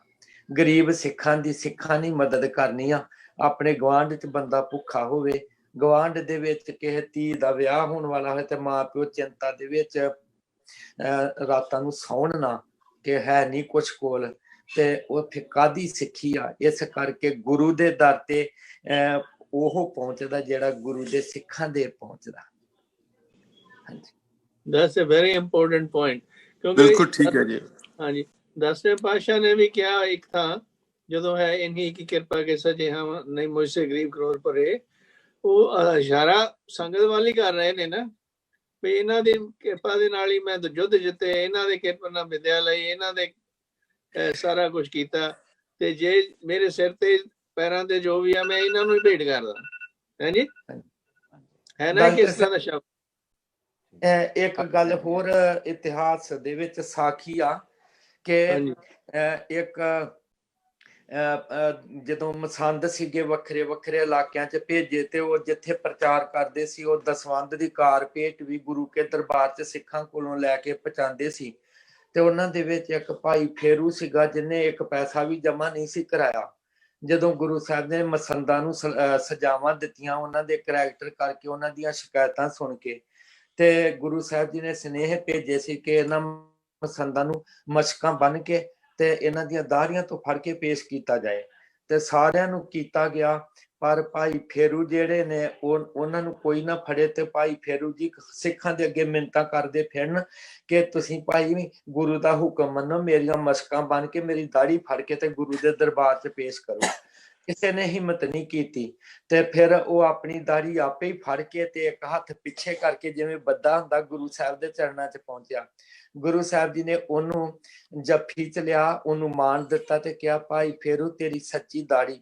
ਲਾਗੋਂ ਮਨੀਮ ਕਹਿੰਦਾ ਮਹਾਰਾਜ ਬਾਕੀਆਂ ਵੱਲੋਂ ਤੇ ਕੁਛ ਨਾ ਕੁਛ ਮਾਇਆ ਭੇਟਾ ਹੁੰਦੀ ਰਹੀ, ਖਜ਼ਾਨੇ 'ਚ ਆਉਂਦੀ ਰਹੀ, ਪਰ ਇਹਨਾਂ ਵੱਲੋਂ ਤੇ ਕਦੇ ਕੁਛ ਨਹੀਂ ਆਇਆ। ਗੁਰੂ ਜੀ ਕਹਿੰਦੇ ਵੀ ਇਹ ਸਾਨੂੰ ਡਾਇਰੈਕਟ ਪਹੁੰਚਾ ਦਿੰਦੇ ਸੀ। ਡਾਇਰੈਕਟ ਕਿਵੇਂ ਕਿ ਲੰਗਰ ਚੱਲਦਾ ਰਹਿੰਦਾ ਸੀ ਭੁੱਖਿਆਂ ਲਈ, ਲੋੜਵੰਦਾਂ ਦੇ ਲੋੜ ਪੂਰੀ ਹੁੰਦੀ ਸੀ, ਬਿਮਾਰਾਂ ਨੂੰ ਦਵਾਈਆਂ ਦਿੱਤੀਆਂ ਜਾਂਦੀਆਂ ਸੀ, ਨੰਗਿਆਂ ਨੂੰ ਕੱਪੜੇ ਦਿੱਤੇ ਜਾਂਦੇ ਸੀ। ਇਹ ਸਾਡਾ ਸਿਧਾਂਤ ਹੈ ਸਿੱਖੀ ਦਾ। Beautiful. That's a wonderful example.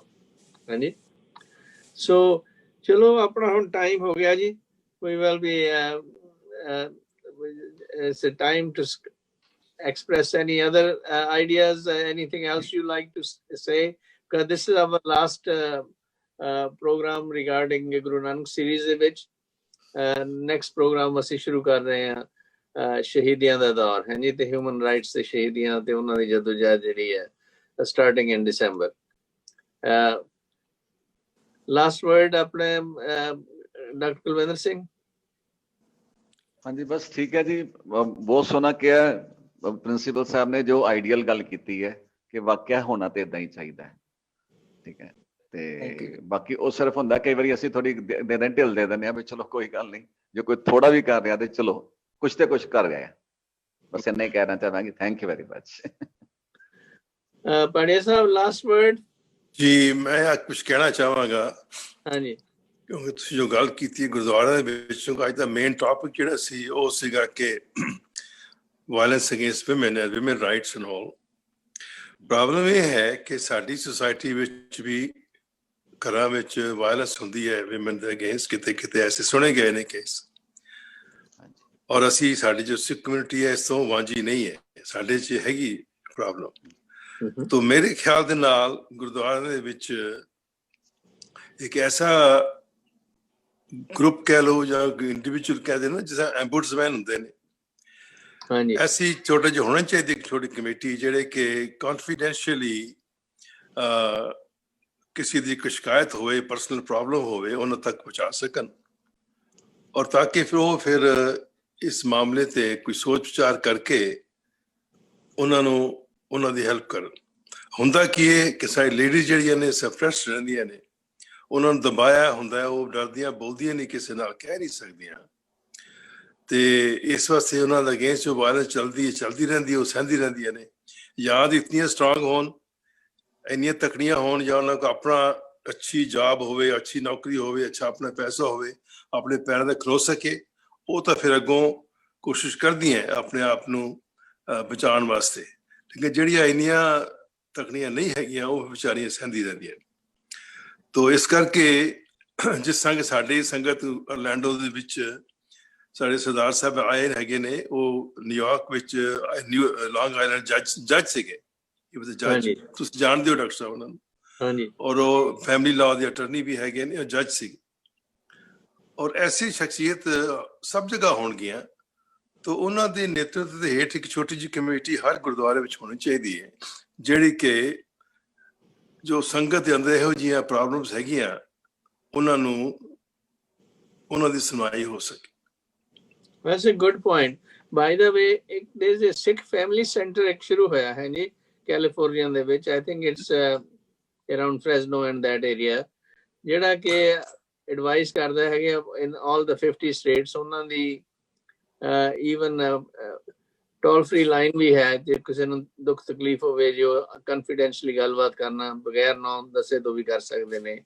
ਤੇ ਉਹਦਾ ਮੈਂ ਤੁਹਾਨੂੰ link ਭੇਜੂਗਾ। that could be a kind of an example for us to follow in the Orlando area. जी, that's very nice। वो बड़ी अच्छी गल है कि नेशनल लेवल ਤੇ अगर कोई ऐसी चीज है ਤਾਂ ਹੋਣਾ ਚਾਹੀਦਾ ਹੈ, ਕਿਉਂਕਿ ਸਿਰਫ ਗੁਰਬਾਣੀ ਨੂੰ ਪੜ੍ਹ ਕੇ ਪੜ੍ਹਾ ਕੇ ਨਹੀਂ ਗੱਲ ਠੀਕ ਹੁੰਦੀ। ਨਹੀਂ ਗੱਲ ਮੇਰੇ ਖਿਆਲ ਚ Harvir will be already aware of it. I think she will be aware of it. I am not sure, ਉਹਨੇ ਕਦੀ ਗੱਲ ਨਹੀਂ ਇਸ ਬਾਰੇ ਗੱਲ ਨਹੀਂ ਕਦੀ ਹੋਈ।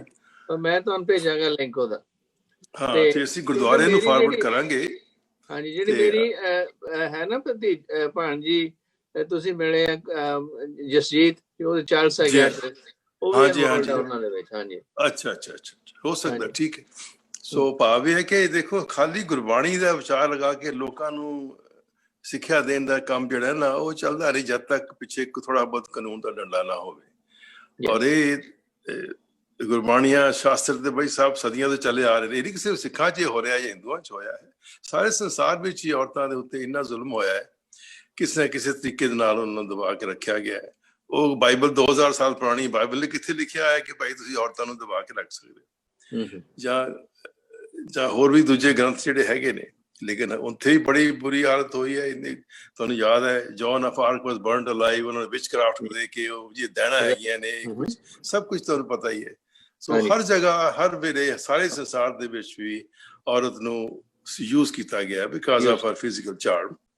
ਤੇ ਇਸ ਪਾਸੇ ਉਹਨੂੰ ਐਜ਼ ਅ ਪ੍ਰਾਪਰਟੀ ਕਿਤੇ ਕਈ ਔਰਤਾਂ ਰੱਖਣੀਆਂ ਇੱਕ ਆਦਮੀ ਵਾਸਤੇ, ਦੂਜੇ ਮੁਲਕਾਂ 'ਚ ਔਰਤਾਂ ਚੁਰਾ ਕੇ ਲਿਆਉਣੀਆਂ। ਸਾਡੇ ਹਿੰਦੁਸਤਾਨ ਤੋਂ ਹਜ਼ਾਰਾਂ ਲੱਖਾਂ ਔਰਤਾਂ ਨੂੰ ਚੁਰਾ ਕੇ ਇਹ ਜੋ ਹਮਲਾਵਰ ਹੁੰਦੇ ਸੀ ਲੈ ਜਾਂਦੇ ਸੀ, ਜਾ ਕੇ ਵੇਚਦੇ ਸੀ ਉਹਨਾਂ ਨੂੰ। ਸੋ ਇਹ ਵਿਚਾਰੀ ਗਰੀਬ ਨਹੀਂ ਹੈ, ਉਹਦੀ ਔਰਤ ਦੀ ਇਹ ਕਮਜ਼ੋਰੀ ਹੈ, ਆਪਣੇ ਆਪ ਨੂੰ ਡਿਪੈਂਡ ਨਹੀਂ ਕਰ ਪਾ ਰਹੀ। ਔਰ ਇਹ ਹਾਲਤ ਅੱਜ ਵੀ ਹੋਈ ਹੈ ਕਿਉਂਕਿ ਫਾਈਨੈਂਸ਼ੀਅਲ ਡਿਪੈਂਡੈਂਸ ਜਿਹੜੀ ਹੈ ਕਿ financial dependence it makes a person very weak and defenceless. So ਨਾ ਜੀ, ਇਹ ਮੇਰਾ ਵਿਚਾਰ ਹੈ ਅੱਜ ਦਾ। ਥੈਂਕ ਯੂ ਜੀ, good point. Giani Dharam Singh ji, last word now. Last word ਜਵਾਬ ਜੀ ਨੇ ਇੱਕ ਪੁੱਛਿਆ ਸੀਗਾ ਕਿ ਇਹ ਕਿੱਦਾਂ ਹੋ ਸਕਦਾ ਆ, ਇਹਦੇ ਚ ਤਬਦੀਲੀ ਕਿਵੇਂ ਆ ਸਕਦੀ ਆ। ਉਹਦੇ ਵਾਸਤੇ ਤੇ ਇੱਕ ਤੇ ਆਪਣੇ ਵਾਸਤੇ ਗੁਰੂ ਦੇ ਚਰਨਾਂ ਚ ਅਰਦਾਸ ਕਰੀਏ ਕਿ ਸਾਨੂੰ ਹੁਣ ਜੋ ਅਸੀਂ ਬੋਲ ਰਹੇ ਉਹਦੇ ਤੇ ਚੱਲਣ ਦਾ ਬਲ ਬਖਸ਼ੇ, ਤੇ ਇੱਕ ਉਹ ਸਮਰੱਥ ਆ ਕਿ ਉਹ ਕਿਰਪਾ ਕਰੇ ਕਿ ਸਾਰੇ ਸਿੱਖਾਂ ਨੂੰ ਇਹ ਸਮਝ ਸੂਝ ਆਵੇ ਤੇ ਉਹ ਗੁਰੂ ਦੇ ਸਾਹਮਣੇ ਆਪਣਾ ਮੁੱਖ ਕਿਸ ਤਰ੍ਹਾਂ ਲੈ ਕੇ ਜਾਣਾ ਵਾ, ਇਹਨਾਂ ਗੱਲਾਂ ਨੂੰ ਸਮਝ ਕੇ ਤੇ ਇਹਨਾਂ ਗੱਲਾਂ ਤੋਂ ਬਚ ਕੇ ਰਵੇ ਜਿਹੜੀਆਂ ਕੁਰੀਤੀਆਂ ਨੇ। ਹਾਂਜੀ, ਥੈਂਕ ਯੂ ਜੀ। So in other words, what it all boils down to is we need to act locally and think globally, and based on our Gurbani's teachings, ਆਪਣੇ ਆਲੇ ਦੁਆਲੇ ਦੇ ਵਿੱਚ ਅਸੀਂ ਜਿੱਥੇ ਕਿਤੇ ਵੀ ਦੇਖਦੇ ਹਾਂ, ਆਪਣੇ ਘਰਾਂ ਦੇ ਵਿੱਚ ਜਿੱਥੇ ਕਿਤੇ ਵੀ ਅਸੀਂ ਦੇਖਦੇ ਹਾਂ, ਅਸੀਂ ਵਿਮਨ ਐਮਪਾਵਰਮੈਂਟ ਦੀ ਗੱਲ ਕਰੀਏ, ਆਪਣੀਆਂ ਬੱਚਿਆਂ ਨੂੰ, ਆਪਣੀਆਂ ਭੈਣਾਂ ਨੂੰ, ਆਪਣੀਆਂ ਧੀਆਂ ਨੂੰ, ਨੇਬਰਸ ਨੂੰ, ਉਹਨਾਂ ਦੇ ਨਾਲ ਉਹਨਾਂ ਨੂੰ ਇਨਕਰੇਜ ਕਰੀਏ ਤੇ 1 2 11 ਹੌਲੀ ਜਿਹੜਾ ਗੁਰੂ ਮਹਾਰਾਜ ਦਾ ਉਪਦੇਸ਼ ਹੈ ਉਹ ਸਾਡਾ ਪ੍ਰੈਕਟੀਕਲ ਰੂਪ ਦੇ ਵਿੱਚ ਉਸਨੂੰ ਟਰਾਂਸਲੇਟ ਕਰਨ ਦੀ ਕੋਸ਼ਿਸ਼ ਕਰੀਏ। ਅੱਗੇ ਉਹਦੀ ਬਰਕਤ, ਉਹਦੀ ਨਜ਼ਰ ਦੇ ਨਾਲ ਸਭ ਕੁਝ ਹੋਏਗਾ। ਚਲੋ ਜੀ, ਬਹੁਤ ਮਿਹਰਬਾਨੀ। Thank you for everyone participation with your valuable views, and we will now meet again next Wednesday, and I want to thank you and the audience for your participation and patience to attend this program. Waheguru ji ਕਾ ਖਾਲਸਾ, ਵਾਹਿਗੁਰੂ ਜੀ ਕੀ ਫਤਿਹ। Waheguru. Thank you.